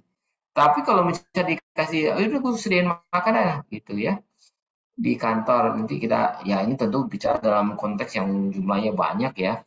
Saya tanya udah daripada lu orang makan-makan di warung-warung di luar komplek, misalnya ini kalau cerita tentang perusahaan yang ada di dalam kawasan industri. Wah ribet mereka cari komplek di sana malah sudah jauh, pulang sekali udah jam 2 jam 3 baru balik dari ke kantor. Terus makanannya juga nggak higienis, waktu habis, ya kenapa nggak sediakan kantin aja di perusahaan, kita sediakan makan. Mereka makan nggak ada alasan tuh, balik kerja jadi setengah 2 atau jam 3 kan gitu. Terus berhubungan dengan kerjaannya. Ya, kalau semua memang kerjaannya kali mau dikasih duit buat beli beli beli apa? Beli baju, yang mendingan dibikin jadi seragam misalnya. Ya tentu setengah nggak bisa maksa lah ya semuanya.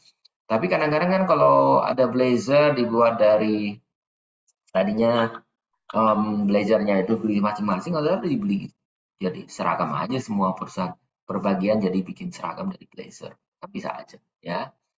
Kemudian di daerah tertentu ya tentu kalau tadinya di daerah tertentu ini investasi ya yang kalau tadi contoh misalnya resort yang di tengah Raja Ampat itu kalau ternyata di daerah situ memang harus diganjar ya tentu diusahakan aja dan Anda dapat penetapan dari Dirjen Pajak. Nah, ini daerah yang bebas. Kalau dari dapat surat itu udah surat sakti gitu ya, itu bisa dapat. Mau dikasih apa juga perusahaan mau kasih mereka makan sepuasnya tinggal di kamar-kamar hotel yang di mana juga itu bebas.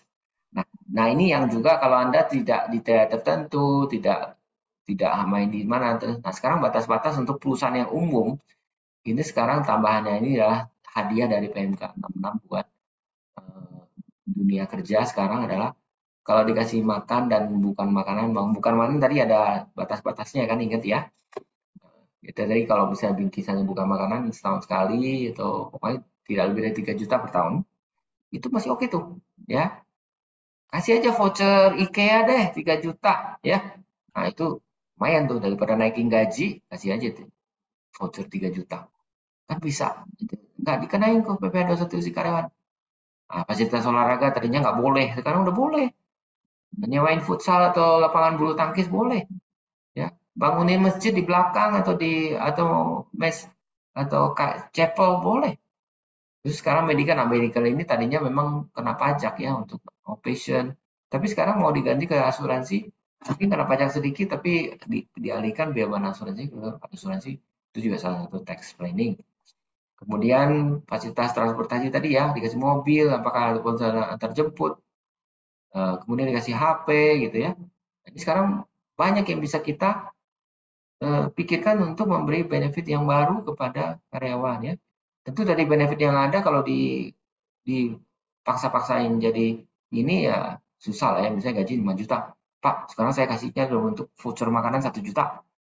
Tentu mungkin karyawan bilang, enggak, gue segini aja nggak cukup buat makan ya. Jangan dong, kan anak istri saya beli makanan, saya nggak mau beli makanan yang disediain kantor, kebebasan saya hilang. Tentu kita bicara dengan jumlah yang proporsional yang pertama kan tentu si karyawannya mau, kedua dalam konteks yang kalau kita mau nambah kali ya, mau nambah daripada gua naikin gaji 1 juta, gua nggak kasih aja bentuknya makanan catering, bukan catering lah ya, misalnya tadi itu ada bisa-bisa dalam hari raya Lebaran mungkin baru saya digedein gitu di situ kan boleh aja, boleh itu tax planning yang sah-sah aja gitu. Ya, gimana sampai sekian mungkin sampai di sini untuk suatu pembelajaran mengenai PMK 66 ini. Sekiranya mungkin saya kembalikan kepada moderator untuk mungkin mengumpulkan pertanyaan dan masuk ke Q&A session. Ya, terima kasih Pak Marwan atas penjelasannya, jelas banget ya, ditambah dengan contoh-contoh kasus-kasus gitu ya. Bapak Ibu silakan jika ada yang ingin ditanyakan bisa unmute langsung, raise hand, atau juga bisa ketik di chat room. Pak Marwan sambil menunggu teman-teman bertanya, jadi udah jelas yang sekarang ya peraturannya ya. Kan sebentar lagi pasti banyak perusahaan udah mulai ada outing, employees catering gitu ya. Terus pasti karyawannya ada gamesnya, ada menerima hadiah, door prize gitu ya. Mana yang jadi objek dan mana yang tidak gitu ya. Ada contoh-contoh lagi nggak Pak Marwan yang di dunia nyata gitu ya, yang unik gitu ya, bisa kita juga jadiin strategi shifting gitu? Ya, shifting nggak dimungkinkan salah satunya tadi saya bilang ya, misalnya kasih aja voucher IKEA, nggak pusing amat. Kita kalau beli beli bingkisan kan, ogah nanti ada yang suka, ada yang nggak suka kan gitu ya. Kalau saya sih, saya kasih contoh tuh, kasih aja bingkisan S hardware kali ya. Itu S hardware isinya banyak ya. Bisa Kasih mau beli voucher. panci, Nah, mau kasih voucher aja menurut saya. Kasih hadiah 17-an berupa voucher S hardware ya. Di situ mau mau beli kasur, mau beli bantal, mau beli ikan hias pun ada ya di situ ya. ya, Sekarang gitu. ya, ya. Jadi lebih berguna dan jadi strategi ya Pak ya. Tapi saya tidak di-endorse oleh S hardware ya Pak, Bu. Iya, berarti juga ya kalau karyawan udah banyak yang jadi YouTuber, jadi TikTokers, terus jadi di endorse ya sama brand-brand tertentu, tadi udah jelas ya. Ya, itu sekarang kalau dikasihnya belum barang, misalnya dia nge-endorse kosmetik ya. Nah, kosmetiknya justru dikasih tuh. Nah, itu sebenarnya bagian dari cara tadinya dulu dianggap sebagai cara supaya kena objeknya berkurang dan memang mungkin si perusahaan kosmetiknya pengen dia si endorsementnya juga pakai ya, jadi dia bisa ini. Tapi kalau memang barangnya bagus, mungkin mereka suka dia tuh emang mau, gua mau gitu ya. Nah itu juga sekarang dianggap mono itu dianggap objek. Tapi harga dari itu bukan harga jual, bisa pakai harga pemakaiannya Harga harga pokok. modal. Gitu. Oke, Bapak Ibu silakan jika ada yang ingin dikonsultasikan ke Pak Marwan, mumpung ada konsultan pajak. Nah, ada yang bertanya nih Pak. Ya silakan mungkin. Bu Hastuti Mungkin boleh unmute Bu? Ya, Bu. Ya, Silakan Bu Hastuti. Pak Marwan, terima kasih pemaparannya hari ini. Saya mau tanya untuk kalau misalnya premi asuransi untuk key person ya, maksudnya untuk posisi-posisi tertentu gitu, apakah itu preminya masuk ke PPH karena PPH 21? Pak perlu di-unmute Pak Marwan, Punten, ya. ya. Premi asuransi sebenarnya dari dulu memang OPQ ya. Jadi dia itu harus dikenain dulu ke sebesar preminya ke si karyawan. Premi asuransi macam-macam kan, ada asuransi kejiwaan, ada asuransi kesehatan, ada asuransi beasiswa, ya, asuransi duit guna itu ada istilahnya. Nggak tahu tuh sekarang istilahnya banyak ya. Tapi karena nanti kalau si asuransinya misalnya sakit, dia kan klaim ke perusahaan asuransinya. Nah itu dia dapat penggantiannya itu udah nggak kena pajak. Nah itu dari dulu sebetulnya udah sama. Nah, tapi PMK yang saya terangi mengenai fasilitas kesehatan itu sebenarnya lebih kepada perusahaan menginvest seperti itu, bikin klinik lah atau kayak posyandu lah di situ gitu. Cenderung ke situ sibuk. Karena Jadi, tadi kaitkan dengan kecelakaan kerja. Kalau yang di sini yang kantoran kan nggak ada yang sampai jatuh dari tangga atau apa lah ya. Amit-amit gitu ya. Tapi kecelakaan kerja yang tinggi itu kan terjadi kalau di industri-industri tertentu aja ya yang risiko kerjanya tuh tinggi, bidang konstruksi, bidang yang mungkin kondisi kerjanya nggak bagus, pabrik yang mungkin terpolusi segala macam. Oke. Jadi kalau untuk premi itu harusnya masuk di komponen, misalnya dibayar bulanan, harusnya masuk di komponen benefit payroll-nya juga ya Pak. Jadi kenapa Ya bisa itu harus masuk Bu. Dari dulu juga itu nggak berubah sih sebetulnya. Jadi Oke. komponen itu dimasukkan. Sama dia BPJS ya Bu. Kalau Ibu bayarin ke staff kan ada yang BPJS-nya JK, JKK itu Ya. tenaga kerja ya. Itu kan memang harus masuk dari dulu juga harus masuk. Terus kalau BPJS kesehatan kan ada yang berapa persen dari yang kontribusi perusahaan. Iya. Ya berapa persen potong gaji ya. Iya. Tapi ada batas atas batas bawahnya itu. Itu berapa fee-nya sebenarnya itu harus objektif. Ya. Berapa preminya misalnya 50.000 gitu ya. Itu kalau diberikan dari perusahaan itu terutama dimasukin dulu ke dalam objek ya. Itu dulu pengaturannya sampai sekarang belum berubah Bu. Oke. Satu lagi Pak, kalau untuk kayak benefit pembelian misalnya vitamin dan sifatnya itu reimburse gitu ya ke perusahaan, tapi kita batasi dengan nominal tertentu, itu juga nggak masuk ya? Jadi Nah itu bebas. sekarang nggak masuk Bu. Kalau vitamin nggak dikaitkan dengan resiko kerja ya Bu ya. Iya. Agak disayang memang di medical ini di PMK ini kurang generous, kurang murah hati saya sebetulnya lihat ya. Dan lebih baik mencegah ya Pak daripada mengobati ya Pak. Padahal begitu ya, saya setuju sih Bu. Iya. Sekarang Baik. sejak COVID kan vitamin D itu bagus tuh Bu ya. Iya, dan Bukan nggak ya vitamin D ya. harganya jadi Jadi mahal minum ketika vitaminnya terus jemuran juga ya. Sekarang masih ingat kalau orang mau jemuran nggak ada yang mau jemuran lagi sekarang ya Bu ya. Iya Pak Marwan. Baik paham. Terima kasih banyak Pak Marwan. Ya, thank you Bu Astuti. Pak Marwan, ada pertanyaan dari Bu Nini Mediawati. Boleh unmute Bu Nini? Sambil saya bacakan. Pak, jadinya kalau COP dan NOP, penghargaan masa kerja karyawan itu berarti kena juga ya? Bu Nini, COP, gimana tadi? Coba pertanyaan sekali. Jadinya kalau COP dan NOP, penghargaan masa kerja karyawan itu berarti kena juga ya? Ibu Nini. COP itu kan Car Ownership Planning Program. Kalau ya. NOP apa? NOP apa Ibu Nini? Saya juga nggak familiar nih kalau NOP. Ya, NOP memang masih baru sih, notebook itu sih kayak laptop. Oh, notebook, laptop. Iya. Laptop dikasih tahun keempat boleh dibawa pulang gitu, nanti dibeliin baru gitu ya? Ownership iya, kalau COP kan untuk managerial level ya, up ke atas. Kalau NOP itu mulai dari yang officer supervisor sih Pak gitu. Oh, levelnya Beda. lebih kecil gitu ya? Iya. Coba Ibu cerita kalau COP-nya di kantor Ibu gimana? Berapa persen mobilnya dibeli atas nama perusahaan dulu, BPKB-nya sama perusahaan atau atas nama si pegawai langsung? Atas nama perusahaan, jadi 7525 ya kalau nggak salah. Jadi ikatan dinas 5 tahun, 5 atau 6 lah ya, pokoknya 5 sih kayaknya ya.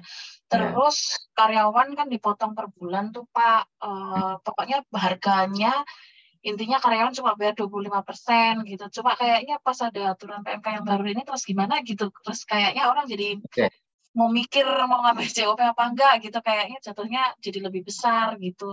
Terus sama yang PMK, biasanya kan kami untuk karyawan dengan masa kerja tertentu kan dapat barang ya, logam mulia kayak gitu ya. Kalau 5 tahun 5 Iya. gram, 10 tahun 10. Nah biasanya kan nggak diapa-apain ya, terima aja gitu kan. Tapi itu kan Ya.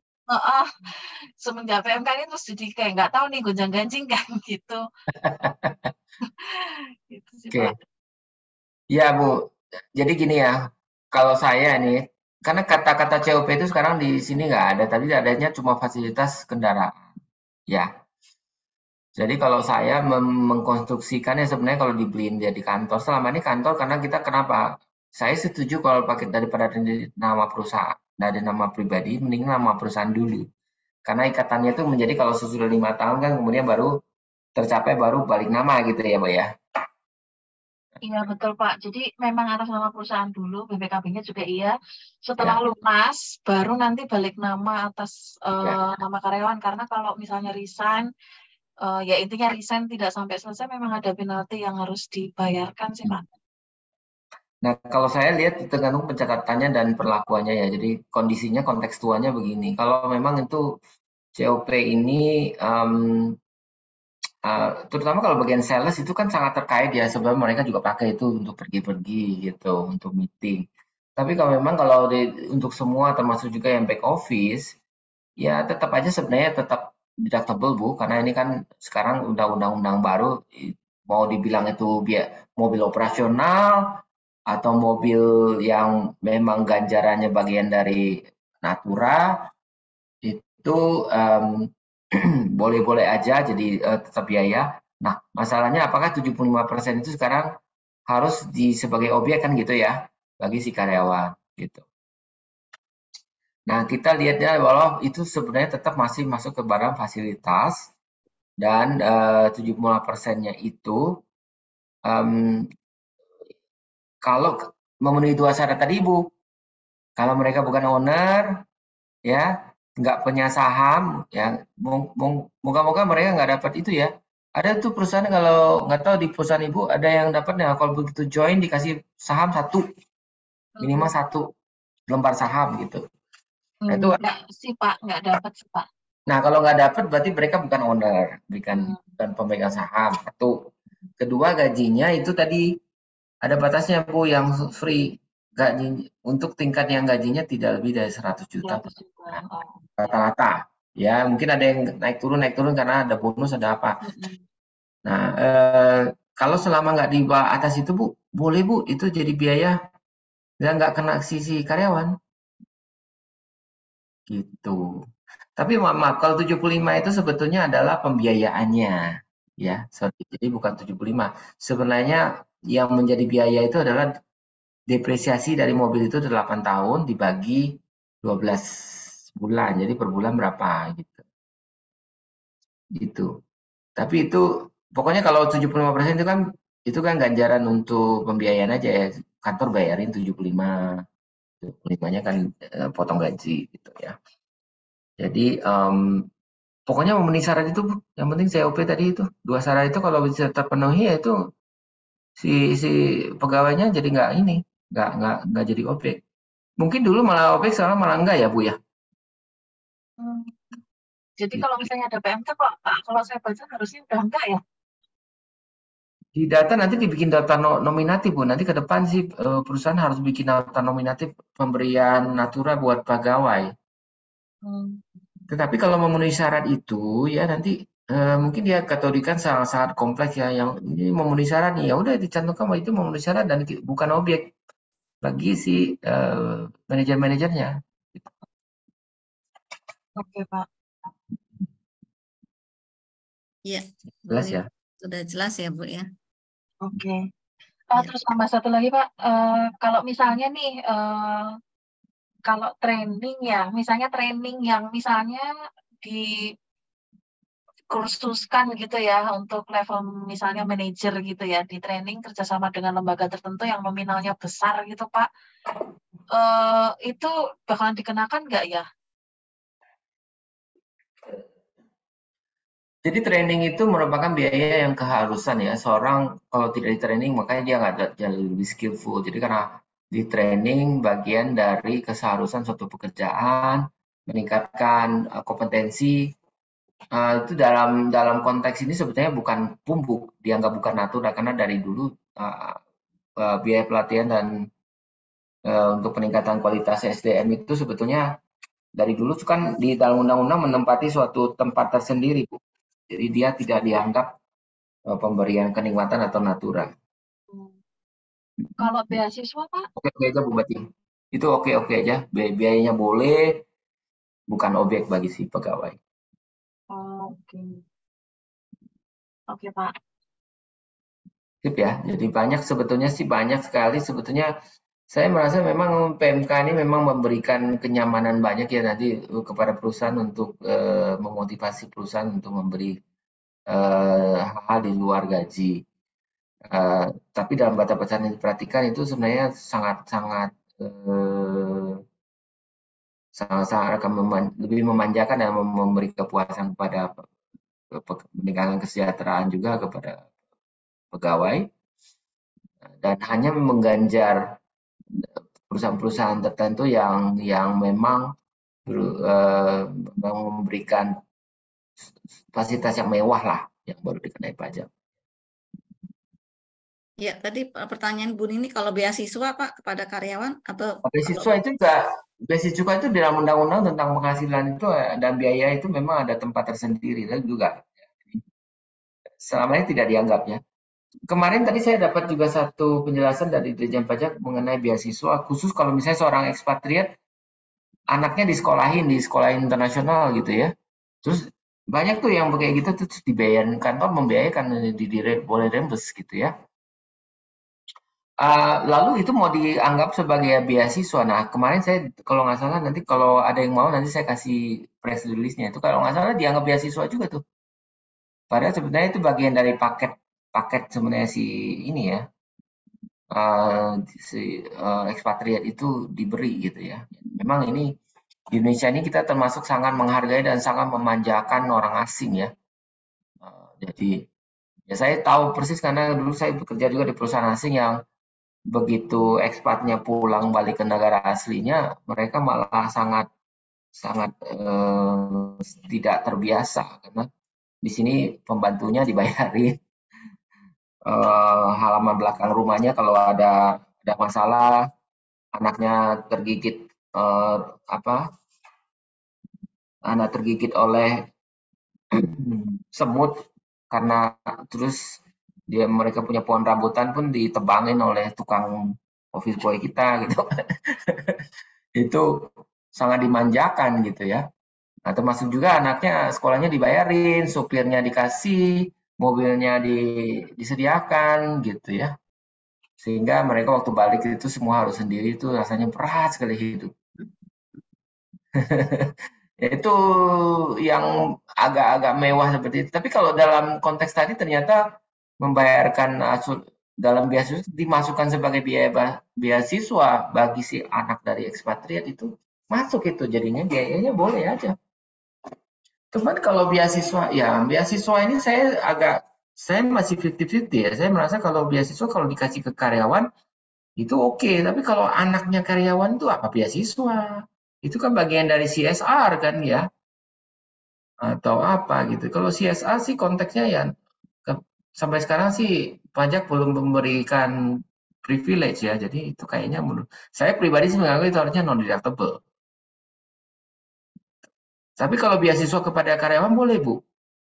Atau apalagi pelatihan yang benar-benar relate dengan kerjaan ya.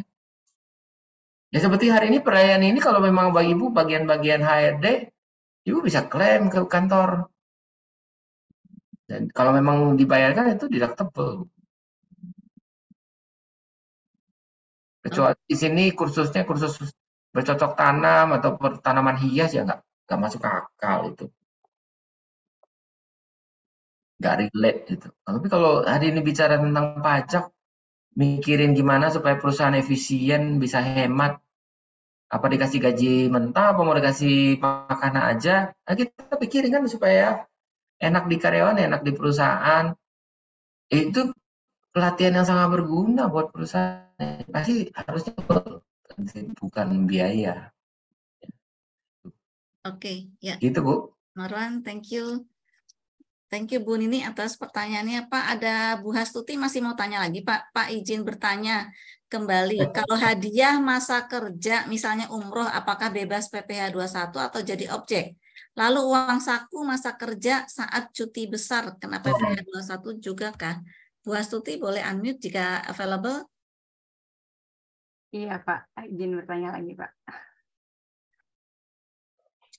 Ya, memang umroh itu belum ada, Bu. Tadi di dalam kalau kita Ibu lihat tentang ibadah, hanya ada ibadah kalau mendirikan infrastruktur ibadah. Jadi mungkin di situ penyediaan dan perawatan dari rumah ibadah, kalau dibeliin tikar atau karpet masjidnya. Gitu Ada ya. barangnya ya. Ada AC di situ, ada penjaganya, masih oke. Tapi kalau umroh ini nggak ditulis, Bu. Jadi saya takutnya memang ini kalau dikasih ganjaran umroh itu sama dengan bonus ya, sama dengan natura juga. Iya, masih harus kena, Bu. Objek, ya. Nanti diajukan deh ke Dirjen Pajak, Bu, kurang afdol kalau nggak ada umroh sebagai pengecualian. Iya. Satu lagi Pak Marwan. Apalagi tadi Bu, selain umroh tadi apalagi tadi? Pak, kan kalau misalnya cuti besar kita itu memberikan uang saku ya 1 bulan gaji, itu jadi masuknya tetap kena PPh 21 berarti Pak, sama seperti bonus? Iya, karena cenderungnya begini, kalau cash itu pasti kena pajak, itu ketentuan umumnya ada begitu ya. Ganti voucher menginap gitu ya Pak? Oh, voucher menginap ya. Kalau ganti. Iya, kalau business related sih saya bisa katakan itu sebagai perjalanan bisnis. Tapi kalau ini, dikasih voucher 2-3 hari atau 1-2 minggu di Bali, di Bali ada customer nggak? Kalau nggak ada customer yang susah. Sama aja ya. Berarti kalau diganti voucher tadi belanja gitu Pak, yang untuk uang sakunya masuk nggak? Nah itu kalau dalam konteks seperti karena dia liburan panjang dikasih, itu kan natura yang tidak dikecualikan. Nah, jadi tadi bingkisan-bingkisan atau pembelian itu sebetulnya harus dikaitkan dengan tadi pertama bingkisan hari Lebaran atau hari raya ya. Hari raya tadi 5 agama tadi tuh ditulis dengan jelas di dalam PMK ini sangat jelas Bu. Ini harus hari raya. Ada yang memberi contoh gini, kalau saya mau kasihnya pas hari-hari Paskah, boleh nggak? Ternyata dibilang nggak boleh Bu. Jadi jangan cari-cari hari lain ya, kalau yang sangat umum adalah pas Lebaran aja. Jadi jor-joran aja pas Lebaran nggak apa-apa gitu. Mau kasihnya. Jadi Itu ngasih satu. bonusnya pas hari Lebaran aja ya Pak? Atau Natalan. Jadi pas ngasih penghargaan masa kerjanya atau cuti besarnya pas hari Lebaran aja ya Pak ya? Jadi keputusannya bukan sebagai penghargaan, tapi sebagai bingkisan. Tetapi kalau dikasih bingkisan semuanya pasti marah Bu. Iya, narasinya mesti cocok juga ya Pak. Iya Pak. Jadi nggak mungkin lah Bu kalau bingkisan dalam rangka Lebaran terus dikasihnya 100 juta gitu ya. Aduh, saya pikir apa ya? Ya paling kalau ditanya harus bisa jawab Bu. Kecuali kalau prestasi kerja ya Pak. Prestasi kerja bisa ya Pak. Tapi kalau diganjarnya kupon yang bukan makanan dan bukan uang Bu, nah itu emang mau dikasih voucher SH2 100 juta? Kalau nanti barangnya nggak cocok di sana, kamu masih marah-marah nanti. Mau dipakai buat jalan-jalan Bu, mereka pakai mau uangnya buat nabung, umroh, nanti bisa. Jadi voucher S hardware. Dipaksain banget. Paksa itu Bu. Iya. Jadi intinya bisa ya. Oke Pak. Nah ini biasanya memang terjadi kreativitas manusia ya. Ya, malam Bu Suryani, Pak Marwan. Terlalu berlebihan karena ya. Thank you Bu Astuti. Terima kasih. Pak Marwan, ada Bu Wahyuningsih, boleh? Iya. Pak, mau reconfirm aja. Berarti untuk kalau selama ini kan di kami itu untuk gym atau sport itu bisa diklaim ya, dan sudah diperhitungkan pajak. Berarti itu memang udah apa seperti itu ya Pak ya, tidak ada Dulu perubahan sebenarnya ya. nggak boleh kok. Malah dulu nggak boleh sebetulnya. Ya, berarti memang sudah oke itu diperhitungkan pajaknya sekarang di dalam gaji ya. Iya. Oke. Dulu nggak boleh harus masuk ke gaji. Nggak boleh masuk komponen gaji, nggak perlu. Jadi dulu non-deductible, non-taxable itu biaya-biaya seperti itu. Oh gitu. Tapi berarti memang sekarang udah harus masuk ke dalam Sekarang udah perhitungan. sah aja, malah di-encourage. Tapi kalau fasilitas olahraga itu per orang ya, Bu. Nah, Iya. ini kalau per orang 1,5 juta, kalau nggak dijelasin berapa orangnya ya udah dianggap aja semua perusahaan, seluruh karyawan mewakili. Jadi tapi dijaga itu 1,5 juta per orang Ya per memang tahun. polisinya ada dan mereka bisa klaim setiap bulannya. Iya. Kembali yang tadi tuh Pak, yang masalah COP. Untuk yang kan katakan komposisinya seperti yang tadi deh, 75-25 gitu ya. 75 adalah company contribution, berarti itu sebenarnya harus diperhitungkan pajaknya juga di gaji karyawan ya Pak ya, yang untuk company contribution ya. Tadi kan dibilang kalau memang memenuhi syarat, tadi syarat 2 itu, gajinya tidak sampai angka itu, itu sebenarnya oke, nggak masalah, itu nggak jadi objek. Berarti memang hanya potongannya aja ke karyawan ya, maksudnya hanya installmentnya dia aja ya. Jadi yang 75 itu nggak kena, barang tidak kena, Bu. Oke. Oke. Kembali ke yang itu Pak, ke yang premi asuransi tadi itu kan ada 2 ya Pak. Kalau menurut undang-undang itu ada premi asuransi itu sama dengan biaya. Terus yang poin 2-nya premi asuransi itu merupakan objek PPh 21. Ini maksudnya sebenarnya ini opsional atau gimana Pak? Dulu undang-undang sudah mengaturnya begitu, Bu. Jadi bukan opsional itu. Untuk premi asuransi yang dibayarkan oleh pemberi kerja untuk benefit bagi karyawan, itu preminya objek. Dari dulu sudah begitu. Jadi sama misalkan ini asuransi, misalkan ya Pak ya, perusahaan ada benefit asuransi kesehatan, katakanlah misal Allianz gitu ya, dan itu preminya kan dibayarnya per tahun gitu ya, dan selama ini memang itu menjadi beban perusahaan sepenuhnya. Jadi tidak ada membebankan karyawan setiap bulannya gitu. Nah itu yang saat ini itu gimana tuh Pak? Jadi itu sebenarnya dulu menurut saya sih salah penenganan ya. Jadi dulu seringkali dikoreksi itu supaya nggak jadi terekspos. Perusahaan memilih itu biasanya di SPT badannya itu dikoreksi aja. Jadi premi-premi itu supaya nggak terekspos PPh 21. Tapi sebetulnya nggak benar. Itu harusnya dia tetap merupakan objek, harus dimasukin tuh per orangnya ke dalam gaji. Tapi kan ribet ya, mungkin banyak payroll di situ, mana mau ngerjain, kan ini kan preminya cuma bayar setahun sekali. Betul. Terus saya masukin lagi ke payroll gitu. Ribet juga, terus harus kan preminya lain-lain orang tergantung usia, jenis kelamin, jumlah pesertanya kan gitu ya. Tapi memang harusnya ke situ Bu, kalau premi untuk saya gitu. Tapi sekarang malah ditekanin lagi karena itu nggak dikaitkan dengan dunia kerja ya, terutama kecuali ini pabrikan atau perusahaan yang memang jelas-jelas harus mengasuransikan mereka karena kondisi perusahaan yang nggak bisa menjamin kesehatan mereka gitu-gitu. Tapi kalau enggak ya perusahaan biasa sih memang asuransi seperti itu harus menjadi objek bagi mereka, Bu. Nah ini kendalanya adalah gini, kadang-kadang kan dulu kan kita nggak mungkin kalau kita kenain nanti dipotong dari gaji, mungkin gaji berkurang, mereka mungkin lagi mikirin kan. Nah kalau mikirin seperti itu caranya adalah tergantung nih, kalau selama ini semua gajinya memang ditanggung ya udah ditambahin lagi, ditanggung, dimasukin lagi di gross up. Tapi kalau ada perjanjian gini, oh atas gaji gross ya, yang lain-lain yang kita kasih dari kantor udahlah kita yang tanggung gitu kan. Nah ada yang seperti itu. Nah caranya gross up-nya partially. Nah itu ada tekniknya. Dan tekniknya adalah oke, gaji dihitung dulu berapa pajaknya yang harus ditanggung si pegawai. Nah kemudian dibikin satu lagi cara kalau ditambahkan lagi. Natura tadi, termasuk yang medical. Jadi pajaknya berapa, ya? Sementara pajaknya si pegawai kan yang ditanggung sendiri udah berapa.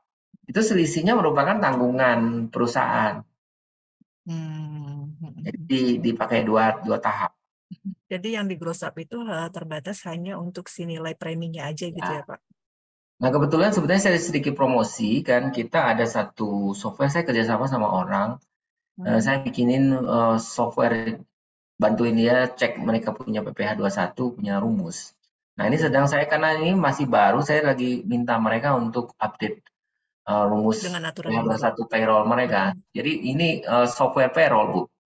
Softwarenya online, bisa dipakai buat absensi, buat ngitung payroll juga, dan ngitung PPh 21-nya udah, dan bisa ngitung BPJS, semuanya bisa hitung. Gitu. Nah, itu kalau nanti ada Ibu tertarik, nanti kita kasih tahu nama itu. Ibu cari aja di Google, namanya Kopoka. Kopoka. Kopoka. Di Google, di Play Store, Kopoka. Oke. Nah, itu nanti kita lagi update nih, hitungan-hitungan gini. Ya, oke. Tadi Bapak sempat sebut data nominatif itu apa ya, Pak, maksudnya? Itu ceritanya gini, jadi mungkin perusahaan nanti ke depan, kan yang PPh 21 dipotong, terus naturanya kan ada yang kena, ada yang nggak kena. Kalau dikasih fasilitas olahraga di bawah 1,5 juta per orang, kan nggak kena. Kemudian tadi dikasih bingkisan dalam rangka lebaran, nggak kena kan. Tapi terus ada yang dikasih kupon makan 5 juta gitu ya. Atau dikasih voucher S hardware 5 juta per orang. Padahal kan batasnya cuma 3 juta. Nah, nanti 2 jutanya itu jadi dibikin deklarasi oleh perusahaan. Kemungkinan itu, jadi supaya dicocokin nanti sama si karyawan-karyawan yang mendapat itu, supaya menjadi objek juga. Jadi mungkin rekon pajaknya akan lebih ribet sih sebetulnya ke depannya, karena ini batas-batasnya ada yang kena batas, ada yang tanpa batasan, kan gitu ya. Nah, jadi memang pajak ini sekarang berevolusi untuk membuat matriks dari pelaporan yang lebih kompleks kali ya. Kita antisipasi, nanti kita lihat aja, mereka sedang berproses juga. Nah, mereka sendiri yang bikin peraturannya, jadi banyak juga itemnya gitu. Iya, betul. Itemnya jadi banyak, Bu. Terus pertanyaannya banyak sekarang. Banyak yang nanya ini sekarang. Outing gimana dong outing? Nah, ada yang nanya outing, udah dijawab sih sebenarnya outing. Boleh-boleh aja outing katanya. Tuh, happy-happy aja tuh. Kalau pokoknya yang buat happy-happy karyawan yang rame-rame, yang komunal lah, oke gitu. Nah, tapi sekarang cara pertanggungjawaban si perusahaan, mana yang dipotong, mana yang enggak, batasnya kena apa enggak, udah ngeloncatin dari batas itu apa enggak, itu nanti mungkin mereka akan bikin ibu-ibu di sini repot lah yang pertanggungjawaban tahunan dari kantor. Oke, iya Pak Maran. Makasih banyak Pak penjelasannya. Ya, cukup kali. Ya, Ada lagi? Ibu Wahyuningsih. Ya, Bapak Ibu, masih ada yang ingin dikonsultasikan ke Pak Marwan? Silakan. Ya. Ya, atau ada yang mau sharing so far seperti apa kebijakan Ya, mungkin ada yang mau sharing penerapannya barunya seperti apa, atau ada yang nggak setuju nih dengan ulasan atau pendapat saya, atau apa, boleh loh kasih input ke saya, ya, atau apa, silakan ya. Ya, dari sisi pengusaha, entrepreneur, mungkin juga ada yang mau sharing, silakan. Jadi Pak Marwan banyak dapat klien dong ya Pak, kan di masa-masa transisi gini. Sebenarnya saya agak sebenarnya banyak gini. Jadi saya merasa memang ini karena saya sosialisasinya cukup awal ya, karena banyak konsultan yang belum berani untuk sosialisasi karena menunggu-nunggu juga. Padahal PMK ini banyak gray area, tapi banyak juga yang sangat jelas dan banyak orang perlu tahu gitu ya. Dan kan sudah dari payroll sudah harus berlaku dari bulan lalu, akhir Juli itu yang payroll udah harus masukin ini kalau memang harus kena. Dan banyak juga yang nggak kena, jadi tadinya kena kayak misalnya kayak mobil, terus sekarang tadi mungkin dikenain, terus sekarang nggak lagi. Jadi karena dulu kan waktu dibilang kena dari 2022, saya sudah bilang, oh ya ini semua kena ya, nggak ada batasan, karena belum dikasih batas oleh negara. Tapi sekarang yang untuk mobil, kalau yang gajinya di bawah 100 juta, ya banyak dong. Manajer yang dikasih mobil kan banyak. Ya sekarang mereka nggak usah kenal lagi gitu. Jadi saya memang tidak heran banyak yang menunggu-nunggu, tapi saya juga memberikan ini karena saya sudah menggalinya dan saya sangat excited ini untuk berbagi pengetahuan ini. Berharap mungkin pemberian itu bisa menghemat pajak baik dari perusahaan maupun dari pegawainya. Sehingga menurut saya memang belum banyak yang tahu dan belum banyak yang ngeh gitu ya. Mungkin ada yang sampai akhir tahun juga nggak ngeh gitu bahwa itu pajaknya mungkin kayak gini, sekarang ada perubahan. Gitu. Banyak yang nggak ngeh gitu. Saya percaya proses orang untuk mengetahui mengilmu itu kadang-kadang dibenturkan masalah baru kalau di depan surat cinta baru taruh oh hitungannya bukan kayak gini lagi gitu. Jadi ya ini moga-moga teman-teman di sini juga memberitahu dan tapi saya memang excited sih, memang, tapi saya menyadari banyak sekali yang belum tahu. Ya. Apakah kondisi ini juga bisa merubah perusahaan yang tadinya menerapkan net untuk karyawannya jadi gross gitu ya Pak untuk income-nya, atau Ya. ada variasi lagi yang lebih optimal? Sebetulnya dari dulu kan kita banyak menyarankan orang waktu dulu-dulu ya gaji gross itu lebih jelas karena kadang-kadang kalau PTKP-nya naik karyawannya perusahaan nggak dirugikan, karyawan diuntungkan. Kemudian kalau kita bilang oke, kalau ada pengurang-pengurang lain kalau dia udah statusnya nikah, kemudian dia misalnya kalau gajinya net kan dia sebodo amat gitu kalau gue nggak kasih lu data istri gue atau anak gue lu bayar pajaknya nggak ngaruh ke gue kan karena gue gajinya full aja gitu. Jadi saya lebih sarankan sebetulnya si gaji gross itu lebih baik karena terbukti dari waktu begitu panjang sampai sekarang PTKP naik. Kalau misalnya dia udah menikah dan punya anak, setiap anak itu dari 1 Januari kan dia boleh nambahkan untuk mengurangi pajaknya, karena tanggungannya naik. Kemudian juga sekarang dengan ada begitu banyaknya item-item yang tidak perlu dipajaki, dari tadinya dipajaki atau enggak bisa nggak dipajaki, kecuali ya yang karyawan-karyawan tadi itu pemberian yang sifatnya eksklusif dan mewah. Sebetulnya sih net itu tidak terlalu di-encourage ya.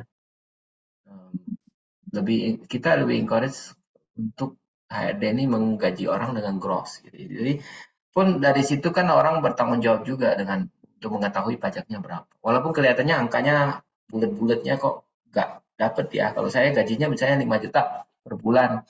Kemudian karena sekarang gajinya gross, jadi angkanya keriting-keriting jadi 4 juta sekian gitu, terus pengen tahu jadi potongannya bener nggak, kantor pajaknya bener, terus HRD-nya nggak mau pusing. Kalau gaji lu butuh aja deh, gue pajaknya salah hitung juga bukan urusan lu gitu misalnya. Ya mohon maaf ya ada yang kayak gitu, tapi sebenarnya tidak mengedukasi ya, karena karyawan akan tidak peduli. Tapi kalau ternyata, oh PTKP naik nih, cepat-cepat nih, nah dia hitung.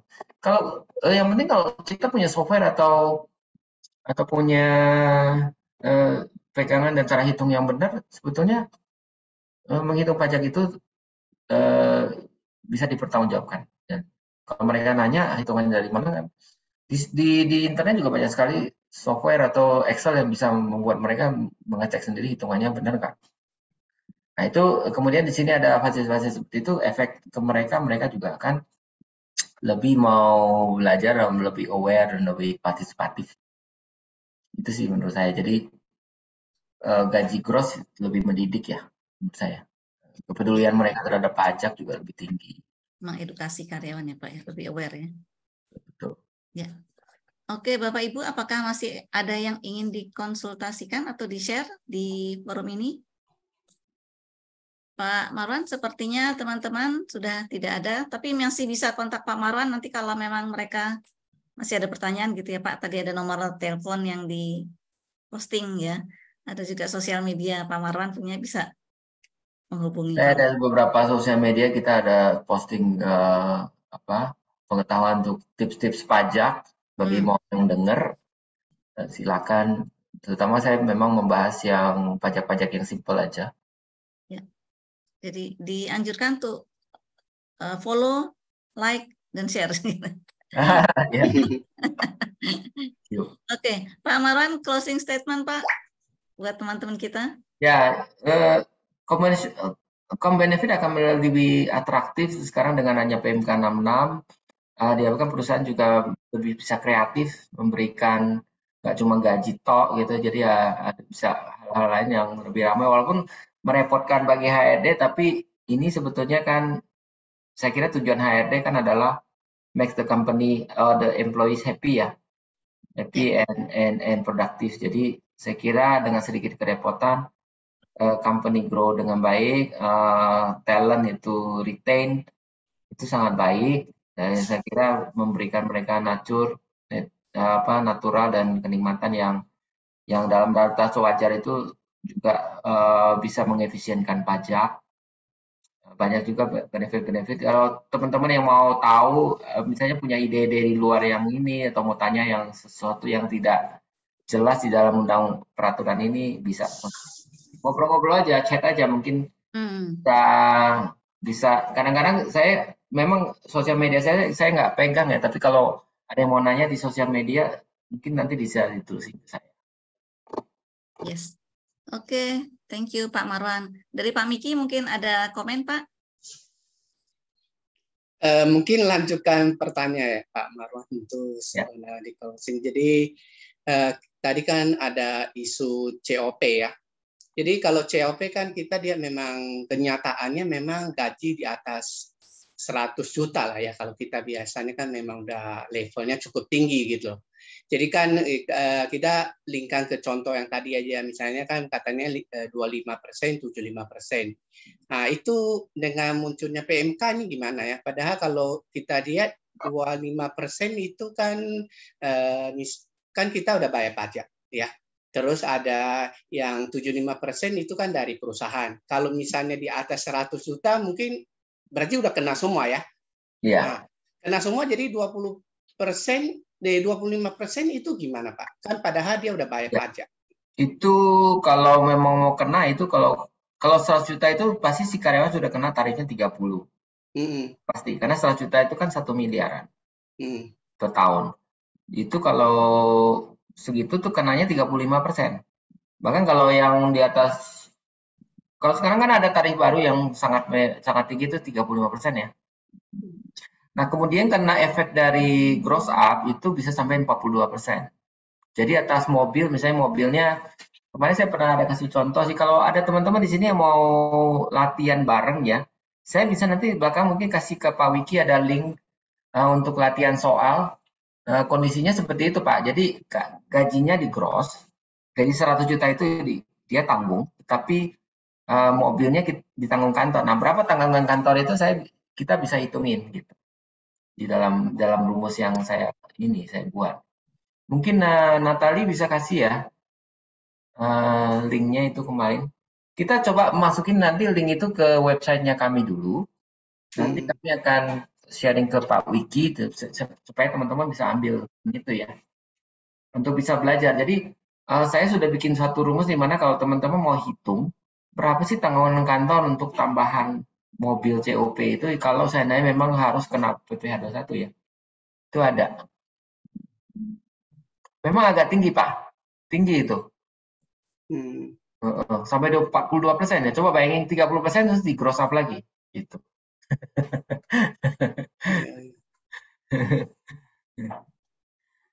Gitu.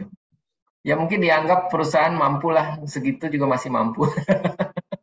Bagi yang memang mampu. Jadi memang ini PMK ini memang menyiasati untuk memberikan manfaat bagi yang kelasnya bawah, ya seperti pengecualian tadi, tapi memang mau menggebuk di atas juga ya, untuk yang kaum yang sudah dianggap mampu membayar ya, perusahaan-perusahaan yang dianggap mampu membayar pajak ya, untuk kemewahan-kemewahan diberikan kepada direksi mereka. Terus kedua lanjutannya Pak, masih ada waktu. Jadi berkaitan dengan tadi asuransi juga ya yang ditanyakan. Kalau mungkin koreksi juga ya. Jadi kalau dulu setahu saya kan kalau kita misalnya contoh ya salah satu program retention ya. Jadi kan kita ada yang PT belikan asuransi ya. Tadi kan kaitannya ke unit link ya. Jadi unit link kita kan ada unit linknya sebagai ya satu benefit untuk retention ya. Jadi biasanya antara ya mungkin ada modelnya kayak gitu 7525 gitu ya. Jadi nah biasanya kan kita kan nggak kena pajak. Jadi dengan PMK 66 ini apakah memang kena pajak gitu? Setahu saya dulu nggak kena pajak. Ya, asuransi saya memang belum terlalu bahas. Jadi dulu mau lihat sebetulnya kalau namanya unit link itu sebenarnya kombinasi dari asuransi yang merupakan biaya asuransi tadi, yang untuk premi-preminya, maupun jumlah yang dicadangkan untuk masuk kepada produk investasi. Nah sebenarnya produk investasi itu kadang uang yang menjadi investasi tadi itu kan bukan premi. Nah sebenarnya tujuan negara dulu sebenarnya hanya preminya yang mau dipajaki dan dibiayakan. Nah, tapi kalau ini diantarkan ke perusahaan investasi, saya khawatirnya ini sebetulnya jumlah yang menjadi reksadana atau unit fund, mutual fund itu sebetulnya adalah gaji juga. Atau apalah, kalau dibilang natura, karena kan si uangnya nggak dikasih ke si pegawai, jadi langsung dibayarkan ke unit link-nya. Dan ini kan nanti masuk juga kan jadi gitu kan unit link. Itu sebenarnya sama, itu sebenarnya benefit in cash yang ke sana. Jadi berakhir menjadi produk unit link. Itu sebetulnya kena PPh 21 sih kalau menurut saya.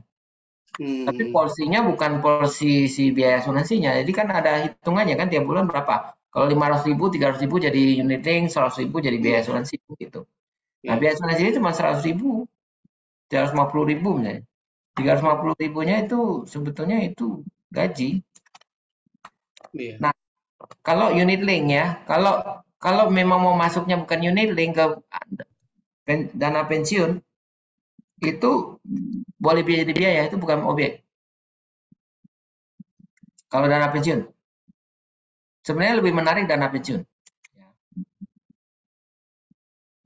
Karena dana pensiun itu diolah oleh dana pensiun, terus kalau pada waktunya mereka udah masa pensiun, atau memang diklaim tidak bekerja karena ini, terus kemudian uang lamsamnya keluar, itu biasanya dipotong sebagai kayak pesangon. Itu memang hanya menunda nanti kalau uangnya keluar. Jadi sebenarnya lebih menarik kalau untuk retention karyawan itu sekarang secara teks ya, saya nggak ngomong yang lain ya. Itu harus dilihat banyak hal. Itu adalah dana pensiun yang lebih menarik. Oke, makasih Pak. Oke, ya thank you Pak Miki pertanyaan-pertanyaannya. Pak Marwan, kita sudah di penghujung acara. Bapak dan Ibu, thank you atas kehadirannya. Sebelum kita tutup, kita foto keluarga dulu. Boleh dibuka kameranya. Bagi yang bisa buka kamera, mari. Boleh juga kasih reaction kalau mau kasih reaction. Boleh kasih jantung hati atau apa. Nah, oke, boleh pakai tanda cuan atau sarangnya gitu ya. Saya akan ambil capture, tunggu sebentar. Ya, 1, 2. Yes, terima kasih semuanya Pak Marwan, thank you. Oke, terima kasih semua. Selamat malam. Ya, salam sehat semua. Pak Marwan, Bu Suryani, Thank you. Terima kasih. fasilitasi.